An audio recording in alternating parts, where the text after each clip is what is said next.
everyone, and welcome to another episode of By the Numbers. I'm your host, Richard Lewis. Joining me, as he always does, is the esports historian, Duncan Thorin Shields. We've got the producer extraordinaire, Sam Bainlaw Davis, and the boys are back in town, apparently. I've obviously been away for a bit. I've been working the North American RMR for CS Summit. Lots of fun. Actually enjoyed that. Didn't think, didn't know what I was going to get myself into when I started that. But it was a lot of fun, and it was probably the only RMR without any sort of weird, contrived drama about it. So I was in. I mean, the biggest drama was, of course, hiring me. So that went pretty well. Yeah, I mean, obviously this is going to be all about the RMRs. But have I missed anything while I've been away, mate? You mean aside from the actual stuff? Aside from everything that's wrong with CS, yeah. I don't think so. I mean, I will say, like, is there even any side topics that we need to go into? I don't think so, because I think mainly it is all the RMR drama. Yeah, I mean, don't get me wrong. Say, by the way, just as a spoiler, because they'll find out pretty soon. I know we delayed it because some stuff went on last week, hence there was no shows. But we probably will end up doing the episode we basically heavily hinted at last week, 2 weeks ago, which is that there probably will be a Four Horsemen about, like, the NIP and Anonymous stuff. And obviously there's more to do with that, this Russian CIS one. So again, some of that we will cover in a short. It's just that scheduling meant it never happened, but it will happen now, I'm pretty sure. Yeah, there's loads of side stuff you could just go into, isn't there? Because, obviously it's Pride Month and, Riot Games are there. Classic. Waving the flags. I'm looking forward to seeing what Activision Blizzard do. Because they really do care, guys. They really do. They care about all of you, all of your plights, all of your problems. They care about, normalizing things in a cruel society. Except the one that pays them all the money. Except that one. That one can wait. I'll tell you my favorite. That one can wait for a little bit. I've actually waited literally until now to, again, bring this topic up, right? Because it's entirely appropriate, right? My favorite, if anyone doesn't know, it's a very quick side tangent because it's not related to the CSGO. They don't have a CSGO team. It's actually T1, the legendary Korean organization who, in theory now, isn't like the fucking foreign company or whatever. It's like some Americans have bought part of it or whatever. But obviously it used to be like the most legendary like esports org ever. If people don't know, there was a whole drama last year where they didn't hire as one of the coaches, a guy who is himself openly gay. And basically, it was intimated to me behind the scenes, like some of the fan backlash against him being hired was entirely from that topic. And as someone who's lived in South Korea myself, as I've tried to point out to people on talk shows, it's not that it's not some like totalitarian scenario where they're just in your face telling you like we hate gay people over there. It's more like they know every other way around it. It's like a soft bigotry in that sense, if you know what I mean. Like they just I'm sure people should be able to understand the premise of this in the context of racial bigotry. There can be times when there's not a law against hiring you. It's just the guy looks at you and there's a look in his eye when he says, sorry, no work available here. It was because of that reason, It's more like that vibe, right? So what people wouldn't believe, and this is why I'm bringing this one particular one up, is I understand, by the way, because my premise, I'm coming at it from a totally opposite perspective of most people. They're getting annoyed about this topic of whether you do or don't tweet about pride based on their feelings about pride and then conflating that with what they think about sexuality and other topics, right? That's not my issue. My issue is this. Don't represent things that you don't actually believe in. I find that to be obnoxious. And in cases like this, by the way, where you're essentially using some sort of stolen valor, I actually find it repugnant to like my soul as a human being. So my point is, it's not about whether you're into that shit or not. It's that whatever you are into, don't represent the opposite cynically for money. So probably the worst example of that is T1, a Korean team historically, who would never in a million years, I'm telling you right now, do a pride tweet in the Korean language on their Twitter, which if you go look at their Twitter account, they do tweet in Korean. Their pinned tweet is like a jersey or something you can get, but they'll tweet in English on the same account, knowing that the majority of their Korean fan base will never be able to read or understand that tweet. And they'll just tweet all day long, ramming down your throat what they supposedly believe in about Pride Month. Whether it is or not is irrelevant. They're literally doing it just to like garner goodwill from you, even though, by the way, in their case, the fact that they won't tweet in their own native language explicitly tells you they don't believe in any of those things. Of course. And it goes without saying, by the way, there's no regime in their country that, would put them in prison if they did it. So it's just that, by the way, in the same way as they're tweeting now to try and get you, a Westerner, to like them, they just wouldn't want a Korean to not like them from the same tweet, basically.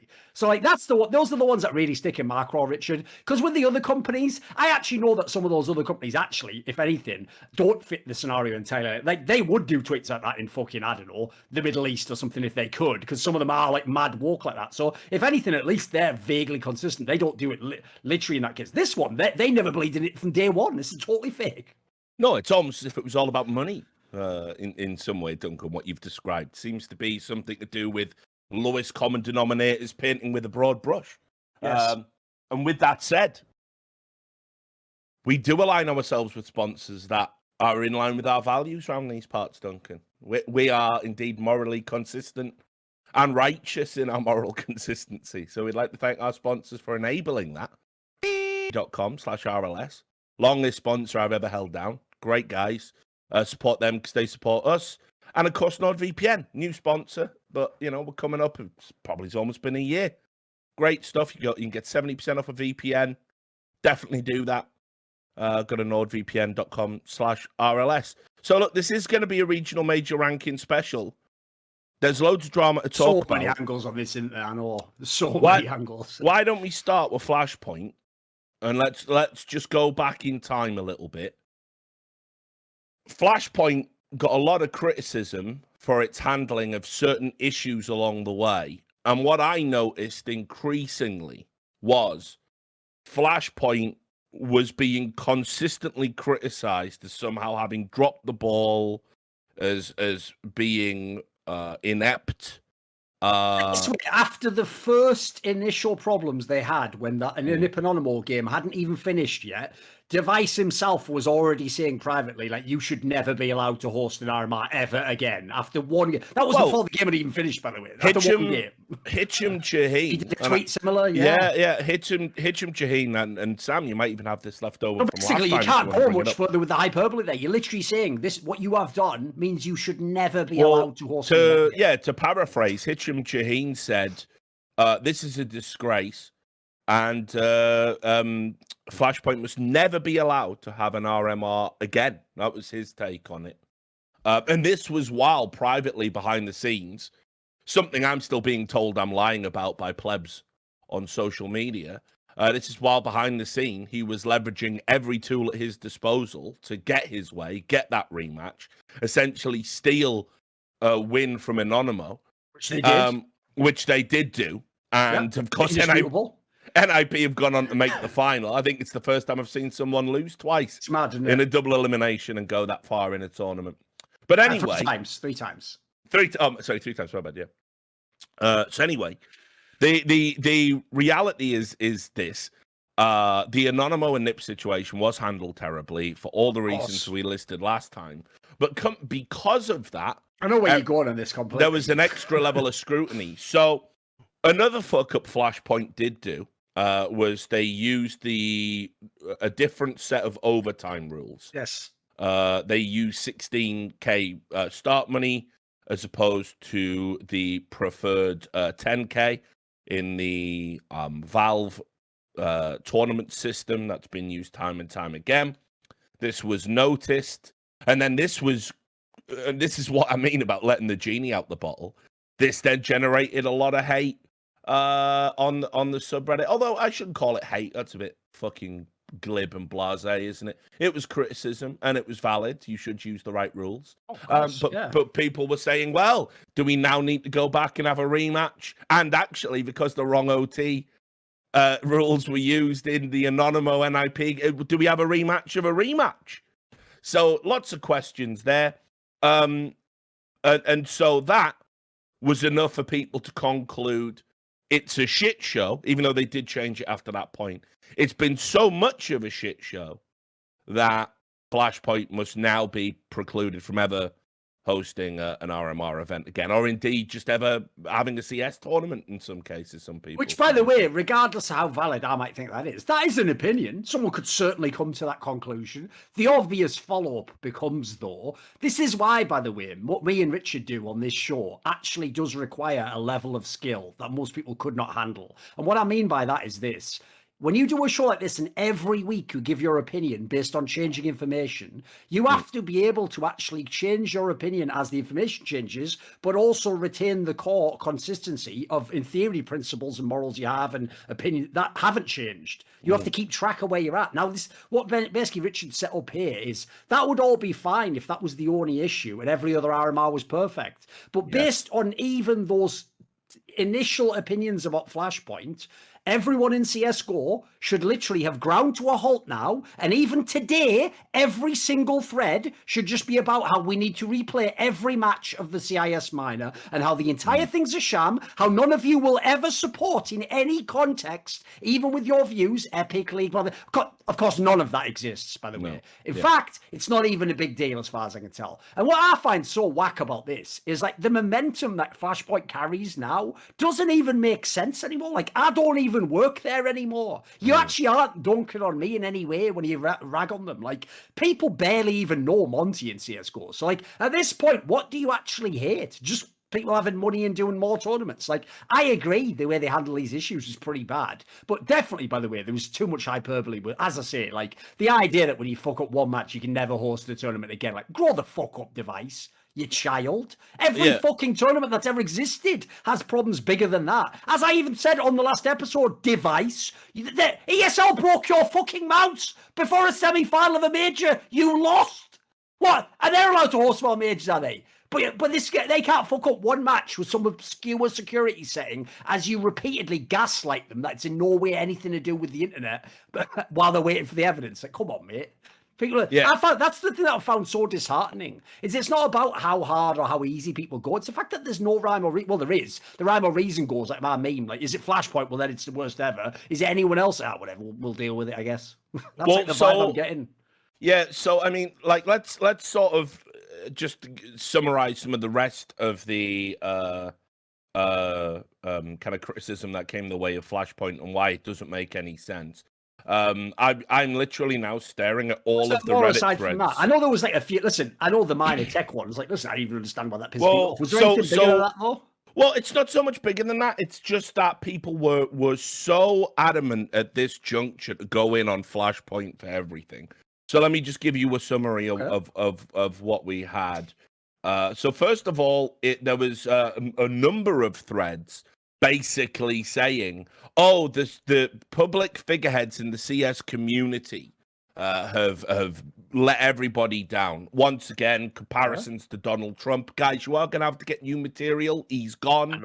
I don't know if anyone told you that. He doesn't have Twitter anymore, for fuck's sake. Yeah, exactly. He doesn't even have a Twitter anymore. Right, he's been unperson. Is everything, Richard. Like, to have Twitter is the ultimate thing because it's what they judge us by. So he doesn't have any... Guys, for your logic, he's in the bin pit. Don't worry about him. He's gone. Yeah, so yeah, basically, there was loads of comments about how it was wrong of us to say accurately. And you'll notice, by the way, all of the people who have said on their platforms that NIP were pressuring Flashpoint behind the scenes, why haven't Flashpoint corrected us? Why haven't NIP corrected us? Why haven't we been called out? Why haven't we been threatened with any type of legal action? Why haven't we been impressed upon how we must recant? Because it's absolutely fucking 100% true.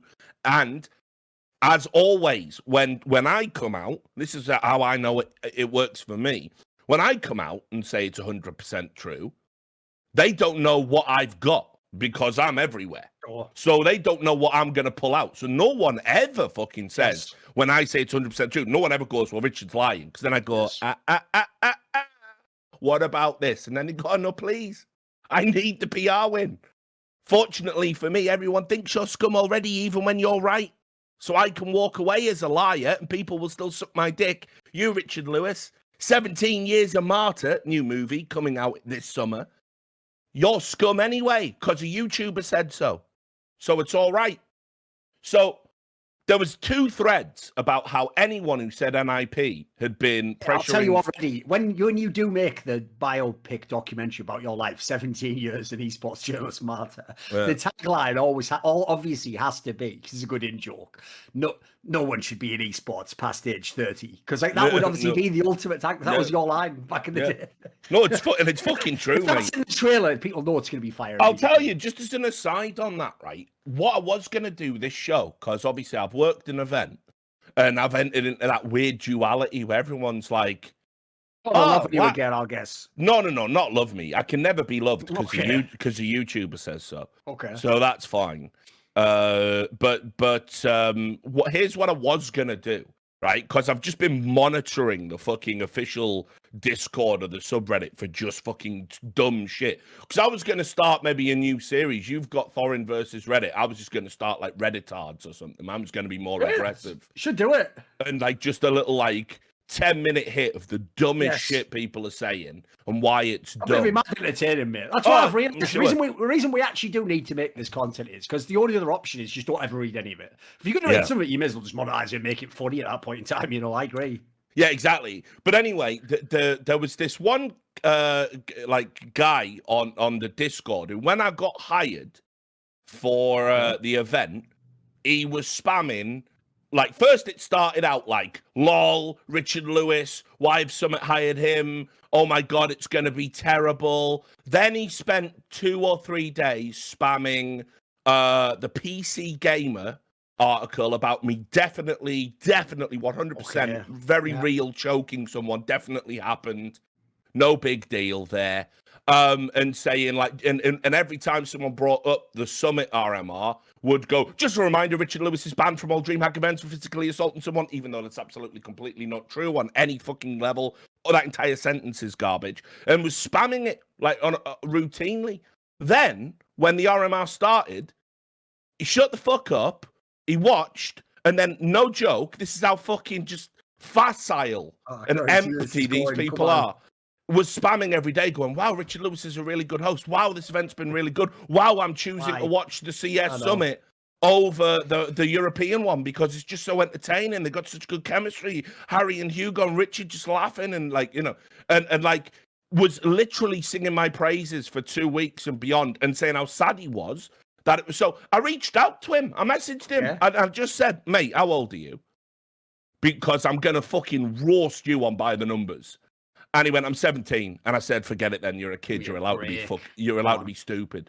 You're allowed to be stupid. Sadly. But that means, obviously, like that cunt was fucking 12 or 11 when that shit happened at DreamHack. Why is it important to you, mate? You were playing with fucking Tonka toys, you bell end. So it's just like these people are just empty. They have no principles. They have no ideas inside their head. They are just brain dead kids. And that's the big shift in esports in general, but in Counterstrike specifically. It was always a slightly older scene because of the topics, because of the themes, because it's been around for 20 years. Now, unfortunately, you just have a bunch of children. Like, this is what, you know, esports is, and they just go to whatever is vaguely popular. And they get there, and they think their opinions are valid, like all kids do, when, of course, you haven't lived a day in your life. You don't know what the fuck you're talking about, but you've got raging hormones and a big mouth. And it's like, you know what, mate? I'm done with that. I'm just gonna like you're fucking it. You're thick, but you are a kid and you're allowed to be, I guess. So I just got to walk away from that one. You know, 39-year-old man dunking on a child. You can't win that one. Even though they do, I have noticed often put it in their bio if they are 16 or 17 or whatever. Like, I wish there was some easier way, like it said it in their actual name on Twitter already. Because I agree with you, mate. If I actually could see just like instantly the second I see their comment, like 15-year-old, I just wouldn't even read the comment, man. I just move on my life. Yeah, of course. Because I totally agree with the premise, by the way. Like, it's one of the things that unfortunately is impossible to explain to someone who's 17 by definition because it's about life experience. But when I was 17, and by the way, I was a way better 17-year-old than these morons. My stupid shit on the internet was at least like fucking funny, entertaining. But even so, I even know myself that when I was that old, I used to naively think like, well, you can't judge someone just because they're young or whatever. Like maybe I understand things. No, literally, I'm not joking. I probably have carried forwards like 1% of the actual opinions I had at that age. Like almost everything's wrong. Almost everything. Even the ones you think are like nailed down, you don't know anything about life. So like that's why I agree with you. If they actually do know their age, you can give give him a pass on that one. Yeah, of course. But it's also like, right, this is why the internet's bad now. Someone at my age should never be exposed to the opinion of like a 15-year-old. Like, yes. Twitter should be bare minimum 18 plus. Like, let's all social media should, I think. I shouldn't have to wake up and be like, what's that on my timeline? God, that's just offensive to my brain. Oh, it's 15. Why? I should never have to fucking see that. You know, but whatever. And so anyway, there were threads being made about that, basically. Then, what they started doing next up was they started basically saying, well, oh, look, Flashpoint can't even get the thing they claim to be good at right. And so that became, look, the camera keeps cutting away when they're saving a gun to get player reactions, but the round isn't over. There's two threads about that. Okay. Then there was also, hang on, I've got the next one here. One thing I'm confused about there, though, what was the context, though? Listen, by the way, I totally understand that is annoying if someone does that, you know, you want to see the kill or whatever. But what I don't get is he implying that, like, Flashpoint, like, was trying to, like, say that their production was the best or something? Because I'm pretty sure we never claimed that. Like, listen, we'd fucking face it doing it. I used to tell them all, listen, I don't even give a fuck that I might work with these people again in the future. I literally told the fucking B-side people half the time, like, can we not just replace face it? You know, like, can't we even just, I said, if you've even got anyone good, can't we just hire them and fucking just do our own company? So I'm amazed anyone would think we tried to big up the production. Like, I'm pretty sure everyone knows it's a bit scuffed. Yeah. Then have like 1/5 of the budget, like ESL or whatever, in case you're wondering, guys. You know, they do spend a lot of fucking money on that. Then after that, it was, wow, Flashpoint have banned the word rematch from the Twitch chat. Yes. Okay. And they were like, God, it's they just don't want to face any criticism, as if Twitch chat is the medium through which we have discourse. It's not. In fact, I would go so far as to say, if you ever catch yourself spamming something in Twitch chat, you need to fucking sit down. Yeah, you need to sit down, have a think, maybe even talk to someone who loves you and say, am I too far gone? Yes. Right? And the answer is yes. 100%. That's what's disturbing, isn't it? Like, suddenly Twitter and Twitch chat have become the most important mediums in human history. Like, it's the least important by definition. It's garbage. I know. It's just throwaway, pointless garbage. Like, I can't even handle the idea tweets are held against you. Just stupid shit. I thought it up in 2 seconds. I press the button and go, lol, this. Can't believe this shit's free. To put it into context as well, right? Think about Vince and how much we love him and how we've helped him, you know, with it. Like, he's killing it now as a streamer. 1,000 subs, living the dream.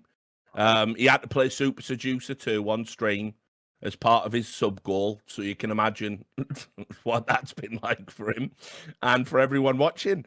But, you know, we came up with the word Vincels as a joke. That's banned on, like, almost every major esports channel because, obviously, ESL, DreamHack, all of those people, they don't realise that Vincel isn't a way to get around. Oh, I see, right. Yeah. Yes, that's what they think you're trying to do. Okay, that's So the Vince fan base is just banned on all those. So, like, look, and nobody complains about that. No one cares. Then the next thread was, why are Flashpoint forcing players to play until 2 a.m.? Why are they forcing them? Why you kill my master? Why are you forcing them to play until 2 a.m.? And of course, you know, the time that everything's been set at, as it was explained by Flashpoint, is kind of dictated by Valve. They want the optimum sort of time for the most people.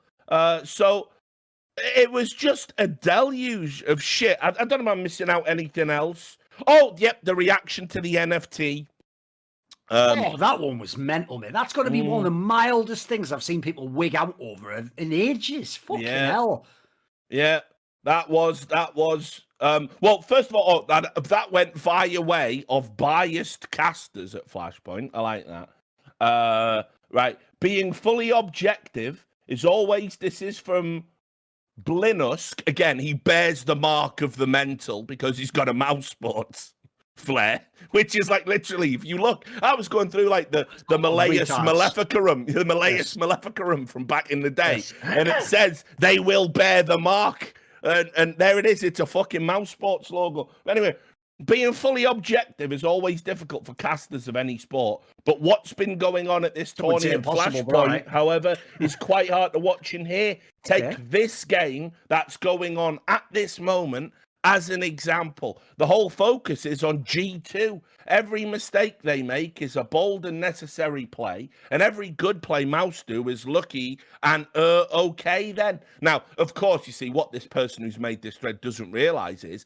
no, that's your brain, because you're the one with the bias. It's perception. Yes. Yeah, exactly. You're the one with the bias. So your brain is telling you something is like that because you haven't evolved to the level yet where you can self-assess and go, wait, I'm the biased one in this equation because I support Mousesports, you see. You haven't got that far, but you might. Who knows? Power to you if you do. But anyway, and then he just went, I don't even know what this is. I don't know if it's because of bets they place before the game. Casters, he means. Yeah. Like he's implying the casters bet on the games and then not only that, by the way, in the maddest turn of all time, like, even though it can't affect the actual play, just casters or what you want that happens, the way you cast them. Like, as all Sembler's got a massive bet on fucking like G2. No, he's going, Semi needs a new pair of shoes. Can't believe bloody fucking Dexy's got lucky like that in that 1v1. Fucking hell, sort it out, will you, G2? Yeah, exactly. That's so ridiculous. That's literally what it says. I don't know if it's. Dude, I wish I lived in a world where like Anders or someone had like $4 million riding on a Strauss game. Like, oh bloody hell! Like, I wish that was the case. It's not, sadly. If he's not aware, by the way, Valve did literally tell everyone in talent like don't bet on games about 5 years ago or something. But all right. But and then says, or if it's just a lack of premium casters. But this could use a fix. It's truly hard to hear from a supposedly unbiased official channel. And then, anyway, to the NFT thing that we were about to talk about. So Flashpoint's selling NFTs, which, listen, you don't want my boomer opinion on that, right? We'll just gloss over. We don't fuck all about it, basically. It's like when crypto started. It's like any opinion we have is going to be nonsense and informed anyway. And who gives a fuck? Or maybe our opinion's right and everything else could be, but it's not going to be popular. And not in like that cool way that you all tune into the show for, just the one that will hurt your feelings. You know? Yeah, exactly. So anyway, they've been selling NFT memorabilia, and what they decided to do, by way of a kind of, making reparations for Anonymo, who I think, most people, with the exception of NIP fans, can realize Anonymo was kind of dealt a bit of a harsh blow here. They were going to sell the server logs as an NFT and give the profits to Anonymo. Now, people lost their mind over this. The jokes just not exist anymore. Like, I thought that was even a pretty funny joke. It's already gone as bad as it can go. This doesn't make it worse, by the way, anyone who says that. What you're doing in this scenario is go, listen, let's at least have a laugh out of it, and hopefully they make some money. Well, I'll say this, and no doubt it'll come up in a horse-related episode soon. I think this was dumb as fuck because I just wouldn't have. Of course, yeah. I just wouldn't have mentioned it ever again. Ever, of course, yeah. No, I just mean I totally understand why people like I don't know decide this, but people like Monty Bardoff would think this would be funny, or face it. Like it's in their wheelhouse if you look at their history. It's what they would think would be good. This is the upvoted comment. And this is the upvoted comment, guys. This is a fucking joke, right? This is from 7:30 engagement with Valeria Flair. This is a fucking joke, right? What timeline have I woken up in? Yours, obviously. Why are all the RMRs competing for the title of worst event since Gaming Paradise? Now, I wrote the article about Gaming Paradise. I wrote the most in-depth article about that. I even interviewed the guy who run it. I covered everything from start to finish. Gaming Paradise is literally one of the worst esports events of all time, even to the degree where it had player passports being seized by the hotel like 2 or 3 days before they had to fly to that like tournament in Dubai for ESL or whatever it was. Bad times. It's one of the worst tournaments ever. I don't even think they didn't even play out the final there. It was a fucking mess, right? A bunch of tournament PCs got fucking stole and used to mine fucking crypto. Like, it was a mess. It was a mess. So, yeah, None of the RMRs, except maybe the Russian one, but for different reasons, would even come close to that. And certainly not Flashpoint. But selling an NFT was a bridge too far. Now, why have I spent so much time talking about this, Duncan?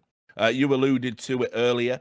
The amount of like vitriol thrown at Flashpoint. Now, I'm not affiliated with Flashpoint, again, despite mega minds on certain discords that were coordinating spam on the BTS broadcast, and obviously on Reddit, where, you know, because a YouTuber said so, I am obviously scum, uninformed, have no integrity, don't know what I'm talking about, and I'm seriously mentally ill.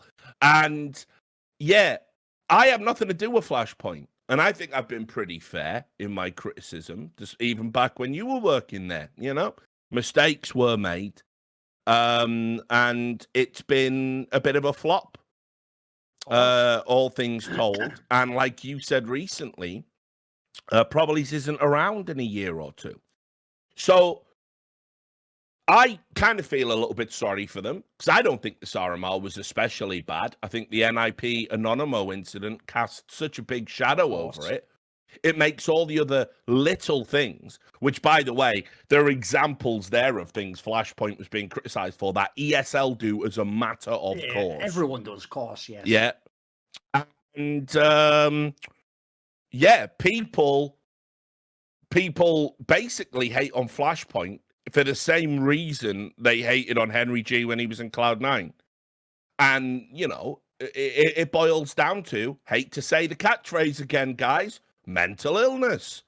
Because you seem to think, much like with Henry, he tweeted twice, let's build a Colossus, let's go and win Flashpoint. People say that is such staggering arrogance that he deserved to fail and choke on his own hubris. That's what people believe.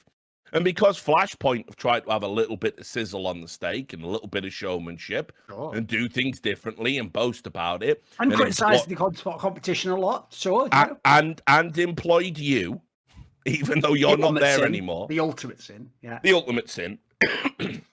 People have basically gone fucking nuts and are going, Flashpoint say they'll do it. Just imagining things. Flashpoint say they'll do everything better than everyone else. And therefore, and they employed Doran. And I even saw one comment, I think it was from that fucking Mike Rice Vampire Hunter, one of the most mentally ill people of all time. Yes, I'm now incorporating the pantheon of ill Reddit users into the show. He should have his own graffiti on the sub. They should just be on the background, you know, his logo or whatever. He should have his own podcast so I can listen to his fucking whiny, lisping, pathetic voice. Talk about US politics with his very, very informed opinions. But anyway, you know, people like that are going, this is the direct result of a year of ineptitude from Thorin. That was his take. But now I get blamed for Flashpoint 3 as well. Yeah, you're even being blamed for this one. Yeah, I know. Here's the joke I actually even thought of. I would tweet it, except we live in such a fucked world. Someone might actually use the tweet against me. Here's the joke I would make, though, Richard. We've actually cracked it, though, inadvertently. Here's the problem, right? Me and you have literally spent on certain topics decades trying to get people to care, but you can't do it because, as everyone knows in the modern day, it's actually, by the way, the real secret of why, like, actually, in my opinion, the ultimate effect that Donald Trump had as president was actually just to make a lot of people who otherwise didn't care anymore care about politics. That is the ultimate effect that his presidency had, whether for or against him. It just made people who were apathetic suddenly care a lot about politics. They didn't, of course, which is why I'm giving this example. They just didn't like or did like one specific person, which then became the lever by which they appeared to care about politics. So similarly, right, as far as I can tell, we've actually cracked the way to get people to care about all these topics, Richard. It's just the downside is this. We have to do it all. So I have to get Flusher to send me his cheats, allegedly, and then I'll play in a major game, cheat, and then now you'll care about cheating. You have to get, like, Nicola Niom has to tell you his business idea, you go and do it and be a corrupt piece of shit, and then they'll care about that particular issue. If we could maybe get Monty in on some sort of bullshit that, you know,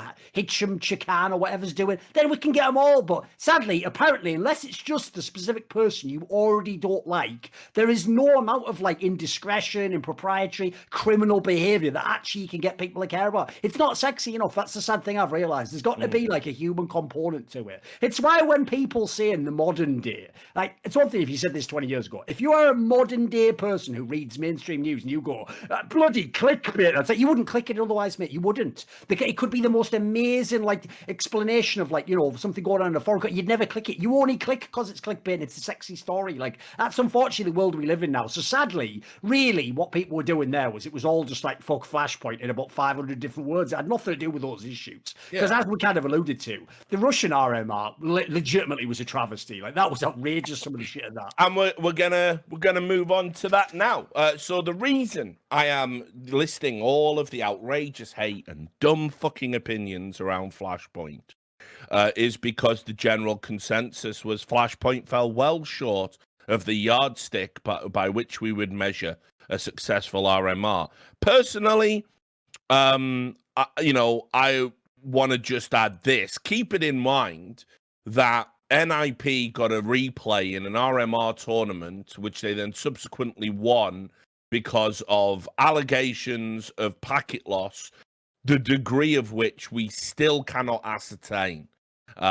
Just so people understand this, because I feel like this is a point that's been really, really lost, even though you made it on the last episode, right? This is something that I really think people don't understand, right? During that game that Anonymo and Nip played the first time, the one that Anonymo won, right? At any moment in that game, what would have happened if any Anonymo players left the server and said, we're not playing anymore? They would be forfeited and they would lose the game, right? So what that implies, follow me here, guys, is that that game counted, and that's why both Nip with the packet loss and Anonymo had to keep playing till conclusion. So what you said, essentially, was this game is real, Anonymo won it, and then after the fact, you were like, actually, that's the wrong result because the other team's really upset, so we're going to replay it. You lose this one, Anonymo. That is actually one that in itself is actually a travesty. That is the part that I think people are missing, because that game was real. It was like, listen, yes, it had bad circumstances, but like, it happened. You can't, as you said on the last episode, you cannot just delete from history an actual result and just go, la, la, la, la, la, never happened. Actually, it happened, you know, a few days later, they played the third map and it was won by the other team. Like, dude, the whole thing's been memory hold. Have you seen this? Like, HLTV.org took down that map for the third one and stuff. Like, this is madness. Like, that's the one part I can't get on board with. Like, I agree on that one level alone, it was actually a travesty, this event. Like, that part of esports history I'll never be able to forget, because they essentially, no, let's not say essentially, they stole a win from a team. They took a win a team had and went, sorry, it's just not convenient that you won the game, so you have to play again and have a chance to lose. Like, I will say, I guess technically they didn't steal it, because technically if Anonymo had won the rematch, it would have counted. But they essentially, like, invalidated what was a totally valid win, in the sense that when you make the team play, you cannot go back after that. No. You cannot. And as we said, it flew in the face of every convention in esports history. And yet the general consensus, because of course, you've combined one insufferable fan base with the Astralis fans who were only fans of Astralis because and you have combined them with NIP fans, the original insufferable fans. Which has been dormant for a while. Obviously made twice as bad because they're fucking Swedish. And so you combine that, right? And you just get this like melange of fucking shit. And so you've made one of the ultimate insufferable fan bases, almost, you know, up there with like a TSM or something, you know.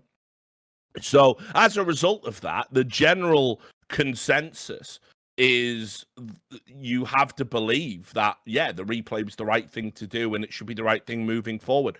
To be absolutely clear, it will never happen again. It will never happen again. You will never see anything like that happen ever again in any major CSGO tournament. You simply won't. All the rules will be adjusted, everything will be changed, and the only people who get away with it are going to be NIP, because it's just like signing Cristiano Ronaldo, and you can't rain on that parade no matter what. Too much money involved, I'm afraid. Good sirs. And if you want the drip feed keeps going as well, mate. They've still got more articles coming out on expressing.se. Like, it never stops. I tell you what, the one people who are killing it is the fucking media people at NIP. Like, how they're doing this, I don't know. I've never seen one team get this much press. Now, I'm about to describe to you the conditions of the regional major ranking event for CIS.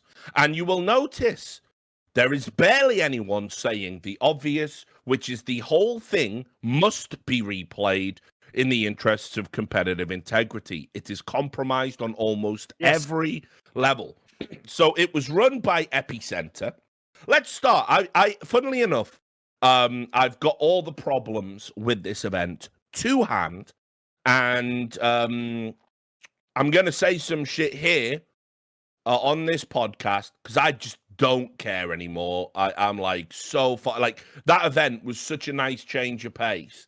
It's like, why even bother keep sticking my head above the parapet so I can get fucking domed with rocks being hurled by the morons? Like, listen, no, this really, you want to get underground? There is an asteroid coming. No, fuck them. So let's start with problem number one, which, by the way, you've all made your peace with as plebs in esports. That's ownership conflict of interest. Conflict of interest? Oh, what a surprise. Yeah. Imagine that. By the way, that's how you know none of these fans actually know the industry. Because I don't want to hear from pro players and fans and journalists who can start this tournament, this RMR, and not instantly have a problem. If you don't instantly have a problem, there's basically nothing to complain about here, because as you point out here, just who the people hosting it is and the teams playing should never have been allowed to happen, ever. This is again on the level of the Year versus MIBR thing from last year. We're already back to that again, guys. Well, it's far worse because, right, so think about it this way. Right, Epicenter are owned by ES Force Holdings. ES Force Holdings, our old friends, you know, another bunch of people that tried to monopolize the scene, and it was reporting by the likes of me and Duncan and other journalists that showed all the money and all where it went. And back then, you all went, wow, it's so good that there's people out there trying to stop people trying to monopolize the scene, which was then attempted, again, by Hitcham Shaheen, funnily enough, over at NIP, Nicola Nyholm, and the refresh experiment, ESL. People keep trying to do it, and it only stops because they keep getting exposed. Not doing that anymore, by the way, guys. I actually hope that whichever evil empire it is gets their way, and I hope they fucking grind this game into the dirt, and I hope CS Esports is killed. I would rather see it dead than have to be the guy that has to put on his fucking armor every time, go out there, oh God, wade through a fucking sea of orcs and cunts, getting fucking skenged up every fucking step I take just to fucking go, right, there's the flag of impartiality planted once more. We can have a successful esports scene, not being monopolized. Valve, do you want to do something with that? Yep, nice one. Right, see you in a year's time. Fuck this. What a waste of my life trying to protect this game has been. So whoever it is, like, seriously, open invitation now, guys. Evil Empire, just come take. There's no. I'm not here. There's no defense. I have the same vibe, mate. Like, just have it.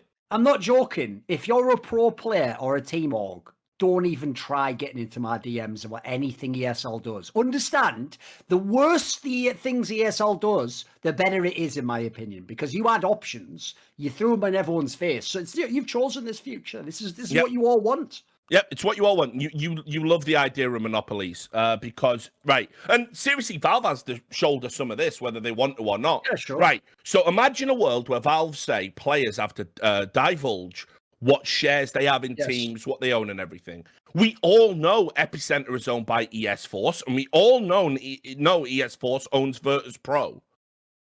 How can they host a regional major ranking event? Go without saying, yeah. Now, it gets crazier because, first of all, that's instantly disqualifying. I run a tournament and I own a team in a tournament. That might fly with your fucking sweet snow, whatever, jerk off cups people are playing to keep themselves fucking entertained, which, by the way, also, spoiler, those cups only exist for the purposes of betting, and they are fucking compromised from the ground up no matter what they say. I'm telling you that. I know it. I can see through it. Oh, Richard, how dare you say that? This scene is bent. It is fucking bent. I'll say this right now. I know those are smaller competitions in theory, like the lower the average level of teams, you can get more upsets. But mate, those tournaments are also rife with upsets all over the place. Yep. The second the real team starts playing, man, they lose to some fucking nobodies in those tournaments, mate. Like, that's why I had a similar vibe. I was like, this almost looks like it's fucking match fixing going on. Like, what is this shit? Yeah. Or just like dodgy betting info from people behind the scenes, Yeah, of course, mate. Of course. it's trash. It's fucking trash. So anyway, forget that for a second, right? Then someone did some statistical analysis. I think Pronogo did it and some other folk did it. And basically, when you look at it, Virtus Pro played like five or six matches or whatever it was, right? And yet they only faced one team that was like ranked in the top 15 in the world, which is like a statistical aberration. Chances of that happening is something like, I don't know, 1 in fucking whatever the fuck. You know, it works out as a tiny little percentage. And also throughout the playoffs in the Swiss system, pretty much every time they got an opponent that was lower ranked than they were, which again is a statistical aberration. Now, I'm not saying anything went on. I'm not saying it was rigged, but this is why you don't have the conflict of interest in the first place. Oh, Richard, you're repeating, like, go 2 years, 3 years, 4 years, 5 years. You can't make the allegation if the conflict of interest doesn't exist. That's why you don't have the conflict of interest. Yes, but Richard Lewis, how could esports exist without conflict of interest? Then it must not exist at all. It must not exist at all. If it only serves to make people money via corrupt means, if the sports have no integrity, then it must not exist. It must be changed or it must die. There are no other options. If you want WWE, that exists, my friends. You can go and watch that. But instead, we have this half in, half out fucking farce in this business where it's all corrupt, it's all compromised. Everyone's fucking doing whatever they can to fucking feather their own nests. And the community are like, oh, well, having principles and morals and a backbone is a little bit difficult. And what about my Reddit karma? So what I'm going to do is I'm just going to go with who's popular and whatever they say is right and true. Brilliant. Great seeing you carved out for yourselves. Enjoy it. So that's problem number one. This RMR should never have happened on that conflict of interest alone. Problem number two. DDoSing. What year is it? Is it 2014 again? Turns out it is. Number of teams allegedly were DDoSed. And there was Entropique versus Gambit, Akuma versus Gambit, and there was speculation that was happening in a few others. There was a VK post from one of the, I think it was the Entropique players. Here you go, Samathy. You can even bring it up our web archive. You know, it's always a game as well with a big fucking underdog. Like, this is so transparent, isn't it? Yeah, right. And so basically that VK comment there says something like, I would like to meet the mothers of the people who DDoS us or something. Whatever. Fine. You know, take them out for a lovely steak dinner, I suppose. But anyway, the only way you can have DDoSing in this day and age is if someone is fucking you up from behind the scenes. Let me explain what I mean by that. It's got to be. Yes, because, right, first of all, there isn't a single professional player who doesn't know how to protect their IP by now. Playing behind firewalls. Often as well, you play from your headquarters. So not only do you have like firewalls up the ass, you've got 3 separate fucking lines, 3 separate ISPs. Everything's fucking like made to stop the DDoSers. It's very rare it happens successfully these days in these matches for these reasons. But however, when one of the requirements at these tournaments are that you connect to certain servers, perhaps for voice comms or whatever it might player be. Cams, it could be, you know, player cams, go through like yeah, VMix or something, you know, yeah. Exactly. Suddenly your IP can be seen by admins and other people. And wouldn't you know, it looks like somehow these IPs got leaked. Now, make of that what you will. It certainly wasn't a massive problem, but I will add that if IPs are being leaked and teams are being DDoSed, and we're in this situation where because you lose 20% of your RMR points, if you sub somebody in, right? Yeah, people would rather play while that one player's getting DDoSed 4v5 and hit. And why would someone DDoS it? Is it our old friend betting again? Because yes, when a game is DDoS, typically what a betting platform will do is return the bets. At worst, a 4v5 advantage will turn it around if the betting platform still honors the bets, but it doesn't. The reason you DDoS, if you're a fucking piece of shit, is that the betting company goes, well, the game's compromised, all bets returned, and you don't lose. So Where's the outrage about that? I saw a couple of threads.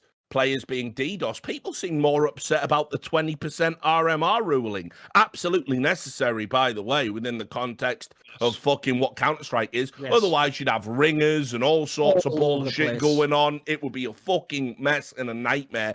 And that rule is definitely not the problem. And one of the few things giving us some sense of consistency over a 6-month season before a major. So that was problem number 2. Problem number 3. This one's very popular, and it's all linked, isn't it? Because the RMR, was essentially a hollowed-out husk designed to make some people money. That's my professional opinion. I think it was corrupt and compromised and deliberately done so. And by the way, as we'll get to, all the little insiders in CIS, yeah, they seem to agree. Weird, we're all on the same page again. Right? Can we be friends? No, you said Blade isn't a very good coach. All right, okay, my bad. So, Akuma, and I am pronouncing it like that for the rest of this broadcast, whether that's how it's pronounced or not. Maybe it is Akuma. I'm not saying it. I'm calling them Akuma. They are Kumas. Akuma. So, fair, if it was a post on VK, it could be AK Yamar. That's what they would want to do, wouldn't they? So there you go, whatever. Not bad. I like it. We'll have to timestamp it. Whatever. It isn't a video game, but whatever. But some of your finest work in recent years, Duncan. So anyway, Akuma, they shocked the world, didn't they? Because they started super close game against Gambit, right? It was a good performance, but they did lose. But they had like an overtime and then like 16-13. Everyone was like, wow, these guys come to play. That Sensei dude was popping off, wasn't he? And then they went after that and they beat Navi. Richard, I noticed when he plays, though, it seems like he's like remembering things a lot because he needs to look up and to his left. To back to the left. He's never looking at the Bruder film. It was. I know, mate. Listen, we've discussed this many times in other contexts. I'm like you. If it's really sketchy, I might ask questions about like Twitch, but most of them, unfortunately, I have to go into knowing it's probably going to be blown out of proportion. There's about 10 clips of that guy doing that.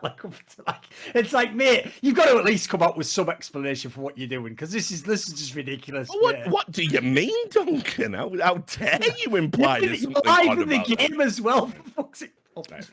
So we're going to get to that, right? But anyway, they beat Navi 2-0, and then they beat Virtus Pro, remember, who were owned by the people running this tournament. Uh-oh, now you gone done fucked up. Wait a minute, so you mean that if I owned a team and I also wanted to make money betting on that team through another person, I could just tell the team I owned to lose to an underdog, and then I would get loads of shit. I hope no one ever does that, because fuck, that sounds really hard to even enforce. You know? Well, as we'll get to.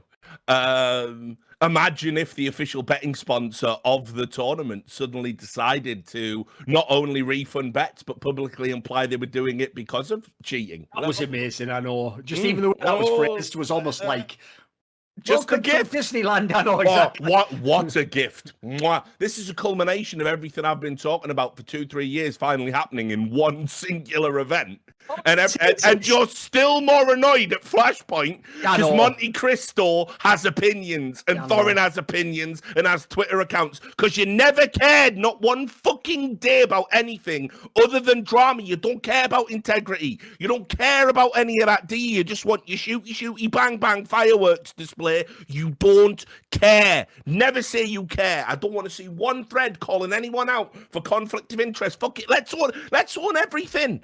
Let's just own everything. One company owns everything and does what they want and tells players to do what they want. And let's have a CSPPA that can't do. Let's do it all. Let's go all in. Let's push all our chips. Because trying to stem the tide doesn't work. So let's have the corruption and let's all get rich, yeah?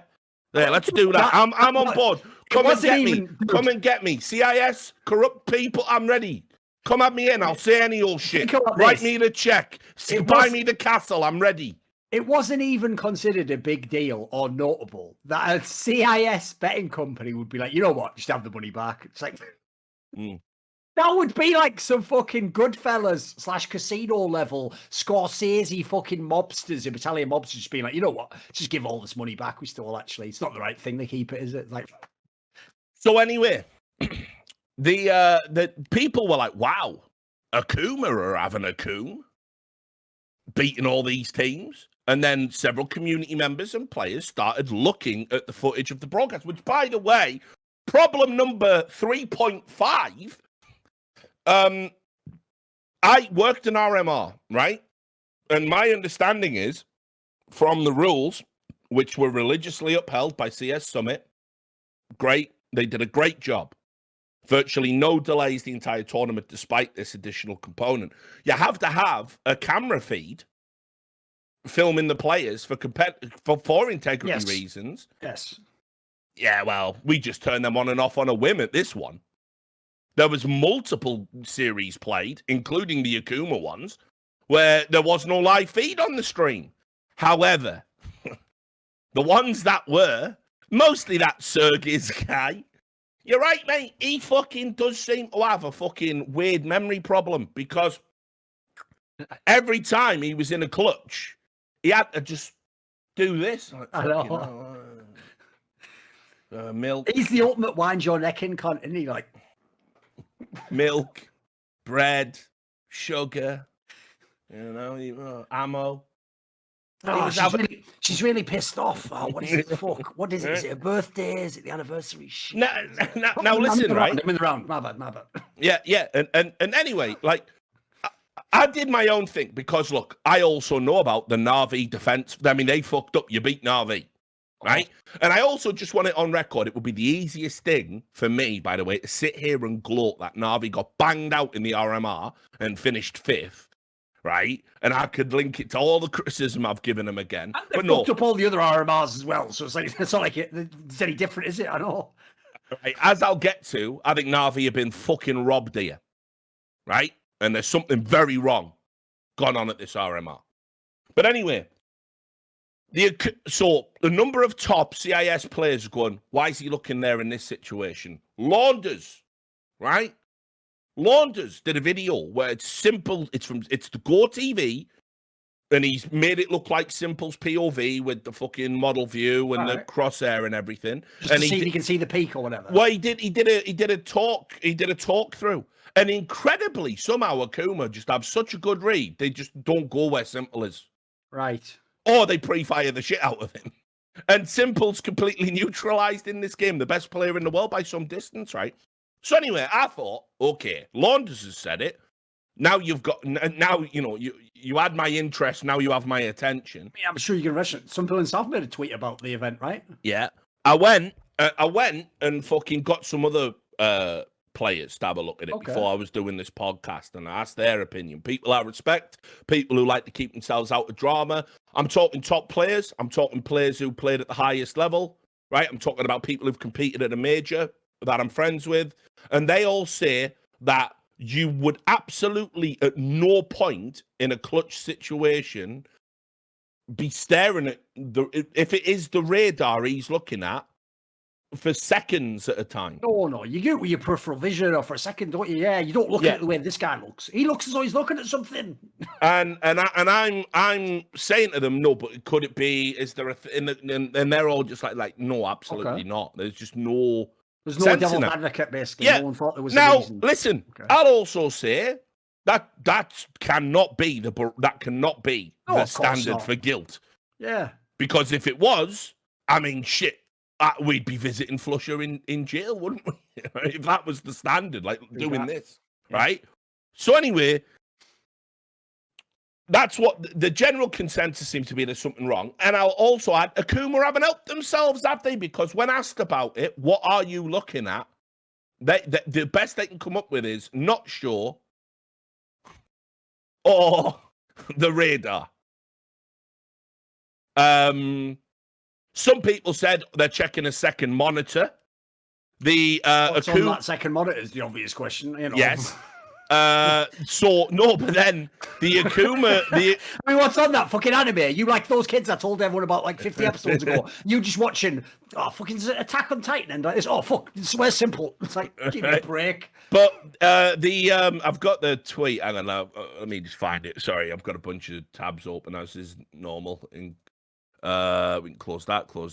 By the way, I'm seeing this just from that post that like Simple made or whatever, which I know was like, I can't remember if he was copy and pasting someone on Reddit, but I believe it was accurate. So I can't confirm whether there's details. I want to ask you about it. Wasn't it also implied that this event had no Go TV like or something? Because that put us into this story, obviously. Yeah, exactly. Problem number 4. So if you bring that up, Sam, this is Sergis from Akuma going, I've unplugged the second monitor, and then shows his ghetto ass setup, right? Saying, look, I can't even have a second monitor. That makes it worse, dickhead. Oh, that makes it worse. You're not helping. Stop this. So they're trying to fucking downplay it, right? They're trying to downplay it. And of course, obviously, they're making things worse because they've never been in anything like this. So after that, after those allegations come in, Paramatch, which is the official betting sponsor of the competition, they sponsor Epic League. They have a business interest in that sense with Epicenter. They came out and said we will be refunding not all bets from the whole tournament, just bets for the Akuma wins over Na'Vi and Virtus Pro. Just those games, right? And they said in their tweet, no allegations. Yes. No allegations, just gifts. Like I said earlier, in what universe would a casino give you a gift of your money back after you lost it, but for no reason? That just beggars belief like nothing else in this story. It's a casino! They literally make their money on the grief and despair of morons losing money on the internet. This is their dream, that morons bet on people with a big favourite and they fucking lose. The idea they then go, and they're from fucking CIS region as well. Do you know the things they would do to people in this region, in this particular sector? But the idea they go, you know what? Should have all the money back. Even we feel like this isn't right. I know, right? So the idea, by the way, Valve isn't just all over this is mental to me. Like that, like how many more smoking guns do you need? Listen, if I'll just say this: 100% Valve are gonna get involved. They're gonna have to. Yeah, there's no way. There's no way they're not. So all the people saying Valve aren't doing anything, I would be amazed if Valve do not come out and make some statement in the next few days. Okay, that'll be cool. And probably take some ruling about something, because they've already been involved, as we'll get to, with another problem. But let's just wrap up this problem 3 to 3.5, and then we'll get on to the 4. After the cheating allegations were made, after there's been dozens of videos made, after dozens of tweets from pro players, both in CIS, which, by the way, this includes like Norbert, and I'm trying to think who else did it. There was a bunch anyway of like, you know, respected players from the region, not randoms, not insiders, not anonymous accounts, and also as well, by the way, if you know your history, some of the players on this Akuma lineup have been, let's just say, adjacent to some outrageous shit. They've played in games that have had huge betting odds swings in the past, when the bets have been returned as a result of improper betting practices. That Jeky's guy. So if people don't know, by the way, because you've referenced this many, many years ago on By the Numbers, because famously it was actually from the German scene, this used to be the main problem. Another area, even if Valve doesn't necessarily address it because it's sometimes too low level, that you can tell when basically these people are all but proven guilty, is again the same premise. Years and years ago, you made this point, eventually betting companies just realise if they're not in on it themselves, like, let's just not carry these fucking teams' games. Like, it just always leads to these issues. Yeah, but this is the thing. This is, and I've tried explaining this, but again, no one's listening, so whatever, who gives a fuck?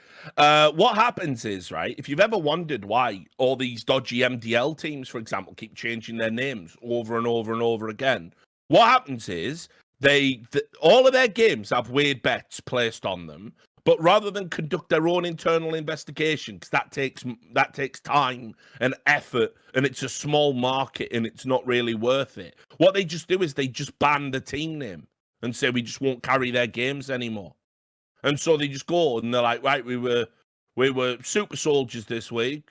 where, the bell ends, this season, and on it goes. So they can't keep up with it. You basically flood the zone with shit.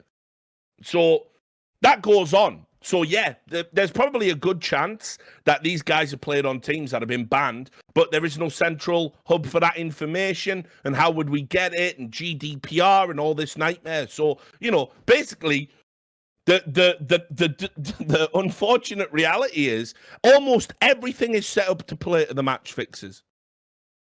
You think it wouldn't be, but it is. And I know from recent events where what people are going to find, my exit story, is a story about trying to write a story which is bigger than the story itself. It's blocking you and all the problems you had or something. It's mental. It's what I mean. It's just left me so fucking repulsed and jaded. So anyway, that's problem 3. Problem 3.5. If you want my opinion, and it's just an opinion, and I think people should be responsible when giving opinions and making allegations without proof. But if you want my opinion, there's something very wrong here. Because after the allegations were made, after the bets were returned, Akuma lost. They only had 4 more. The next 4 maps they played, not only did they lose them, they failed to get double figures in any of them. It looked like they had a malfunction of whatever was making them really good before. Or, there was the pressure and the negative attention hurt my feelings when you've been on social media baiting everyone about how you definitely didn't do anything. Blade also, by the way, we like him, I just don't think he's a good coach, said, as far as he's concerned, he believes 100% that they did cheat. Now, he's obviously an affected party. Take it with a liberal pinch of salt. But then we move into problem number 4, that the entire tournament had competitive integrity issues from the get-go. So, Na'Vi, right, and we all know they're salty bitches. Like, I'm not talking about the fans. I'm talking about the org themselves. No, of course they are. Right? They just won an event, and they had to come out and go, look at this pig Richard Lewis and his pig opinions with his pig face, and just, stir up all that drama, because you're not allowed to criticize, a team that had like 2 of the top player in the world and a player in the top 5 in the world. You're not allowed to criticize them for not winning more than 1-2 tournaments a year. You're not allowed to do that. That is forbidden fruit. But anyway, they basically were going like the CEO and the COO were publicly saying there was something very fucking wrong with what went on here, and they listed the problems. So there was no anti-cheat. By the way, that's not a requirement. You don't have to have your own anti-cheat client to host the tournament or an RMR. Maybe moving forward, Valve might want to take that into consideration. But also, I think the type of anti-cheat clients people are using, whether it's ESEA or Easy Anti-Cheat or, what's the ESL one called? It used to be Equitas, Wire now, yeah. I don't think, I think it's all much of a muchness, right? Well, but whatever. But they also, right, did not record player communications, which is increasingly becoming a norm. I don't know how I feel about it because there's storage issues, and I've talked about it multiple times. That's one of those trickier ones where there's no right answer, I think. So they haven't been doing that, but they also didn't record POVs. And we all know, as I've just said, the webcam feeds that were there designed to see if people were up to any shenanigans were just down for large periods of time. So all of that, when you combine that into a place where, like a tournament where this is happening, it validates the whole thing. Yeah, the whole people don't know, by the way, this is one of the reasons, by the way, why I actually look down on some of the fucking teams that like don't ever know the rules of the tournament until they get into a bad scenario with overtimes or rematches. Because if people don't know, ESL for real back in the day used to allow German teams who had read the rule book and correctly knew certain loopholes, that you have to have all 10 people record a POV demo or something.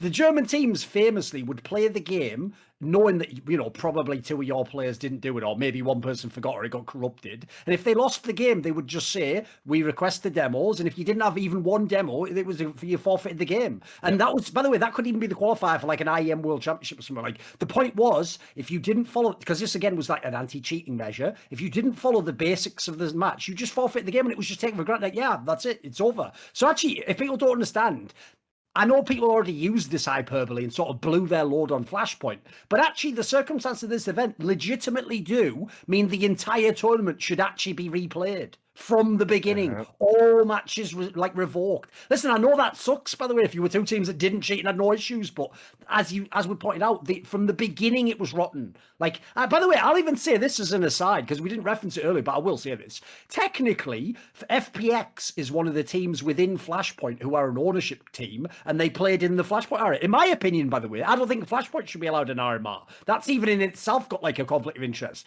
The point is, I don't determine that. Valve decides this, but in my opinion, I think that's not it. Listen, as you said before, mate, if the only way we could run an RMR is someone has to run the tournament and own a team, then we shouldn't have RMRs. We've solved that problem there, haven't we? Like, surely the industry can operate with a different company than the one that owns the teams doing the tournament. Surely that's like a base. Is that not like the minimum standard we should ask for? Come on, guys. Yeah, of course. You know. Now, keep in mind all of those issues as we move on to the next problem, problem 5.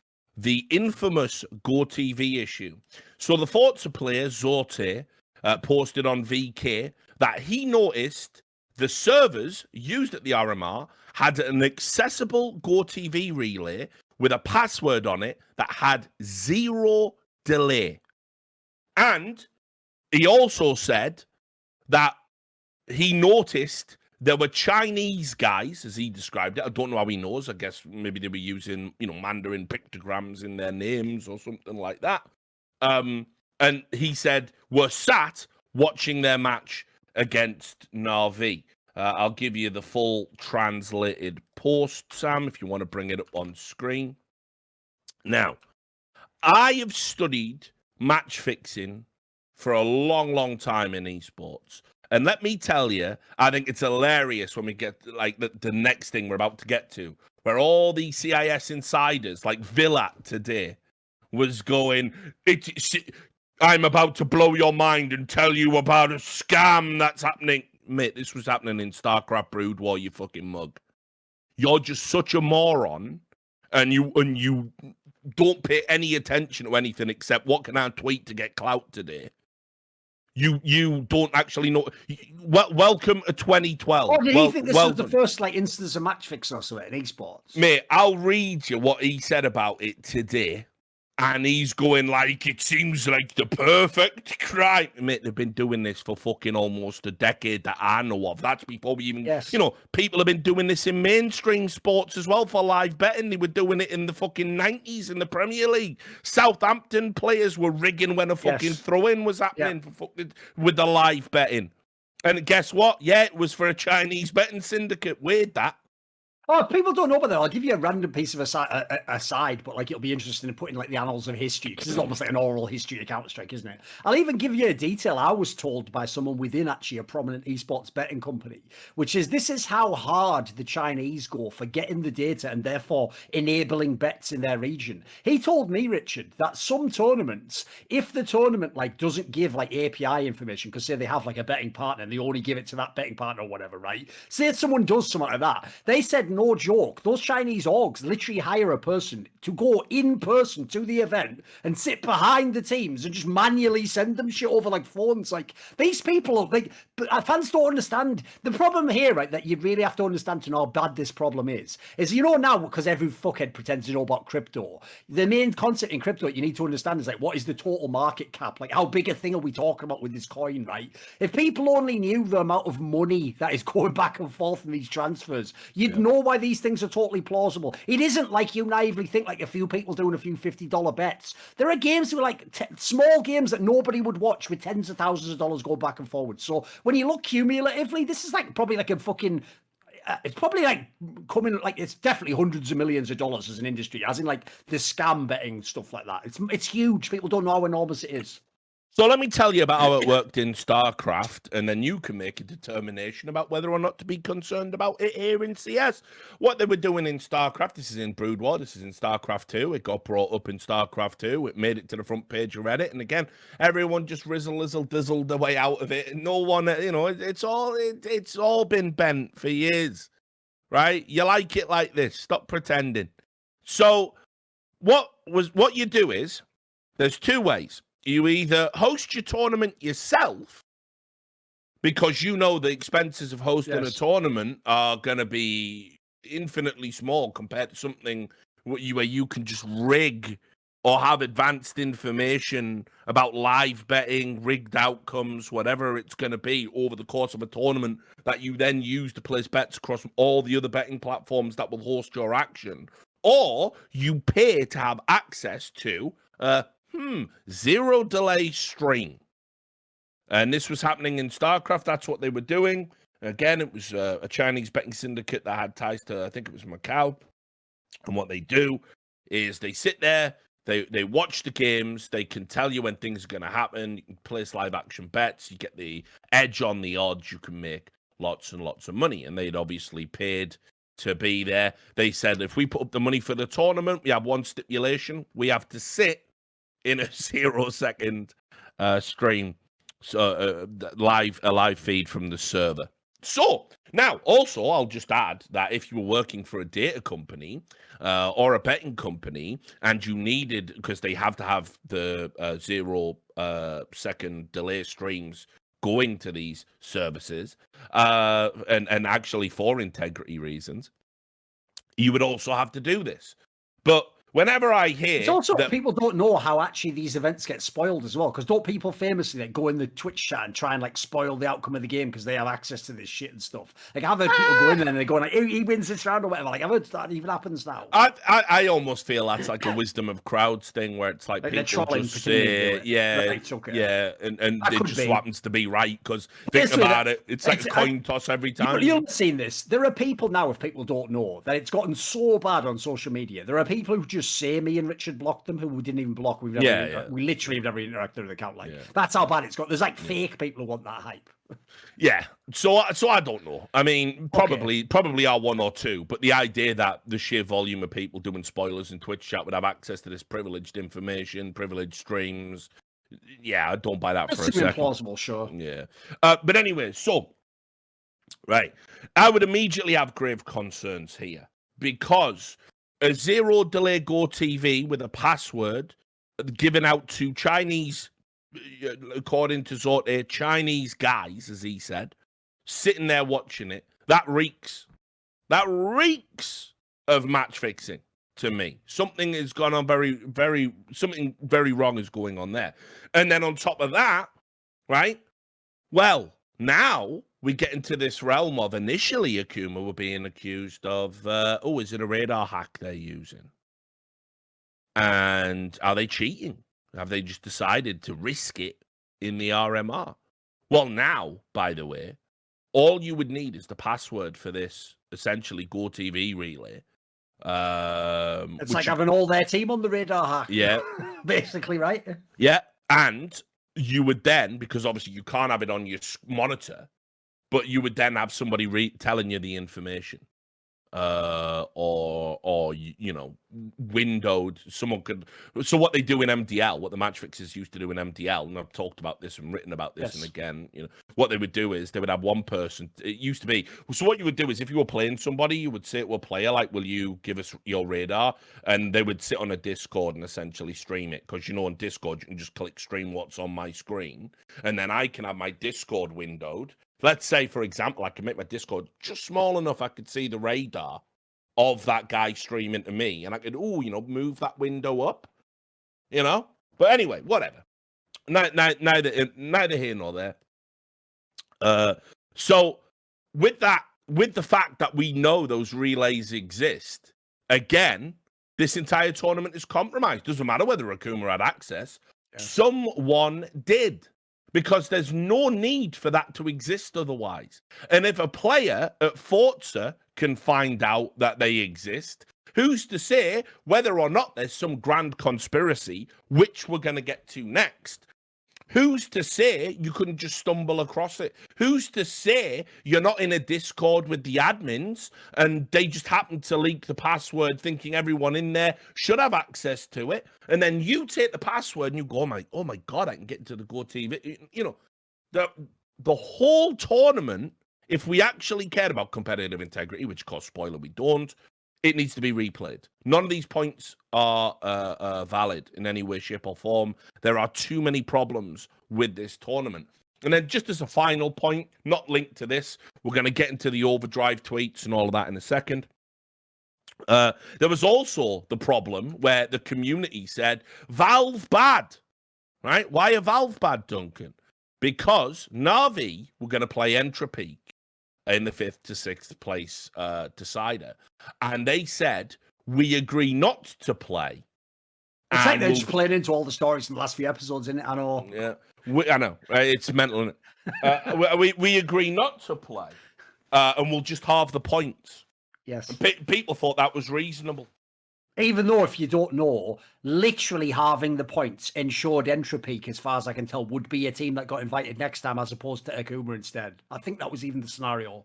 Now, people said on the subreddit they did, where all the finest minds go to meet and discuss, that it was wrong of Valve to get involved at all, and that forfeits were welcome.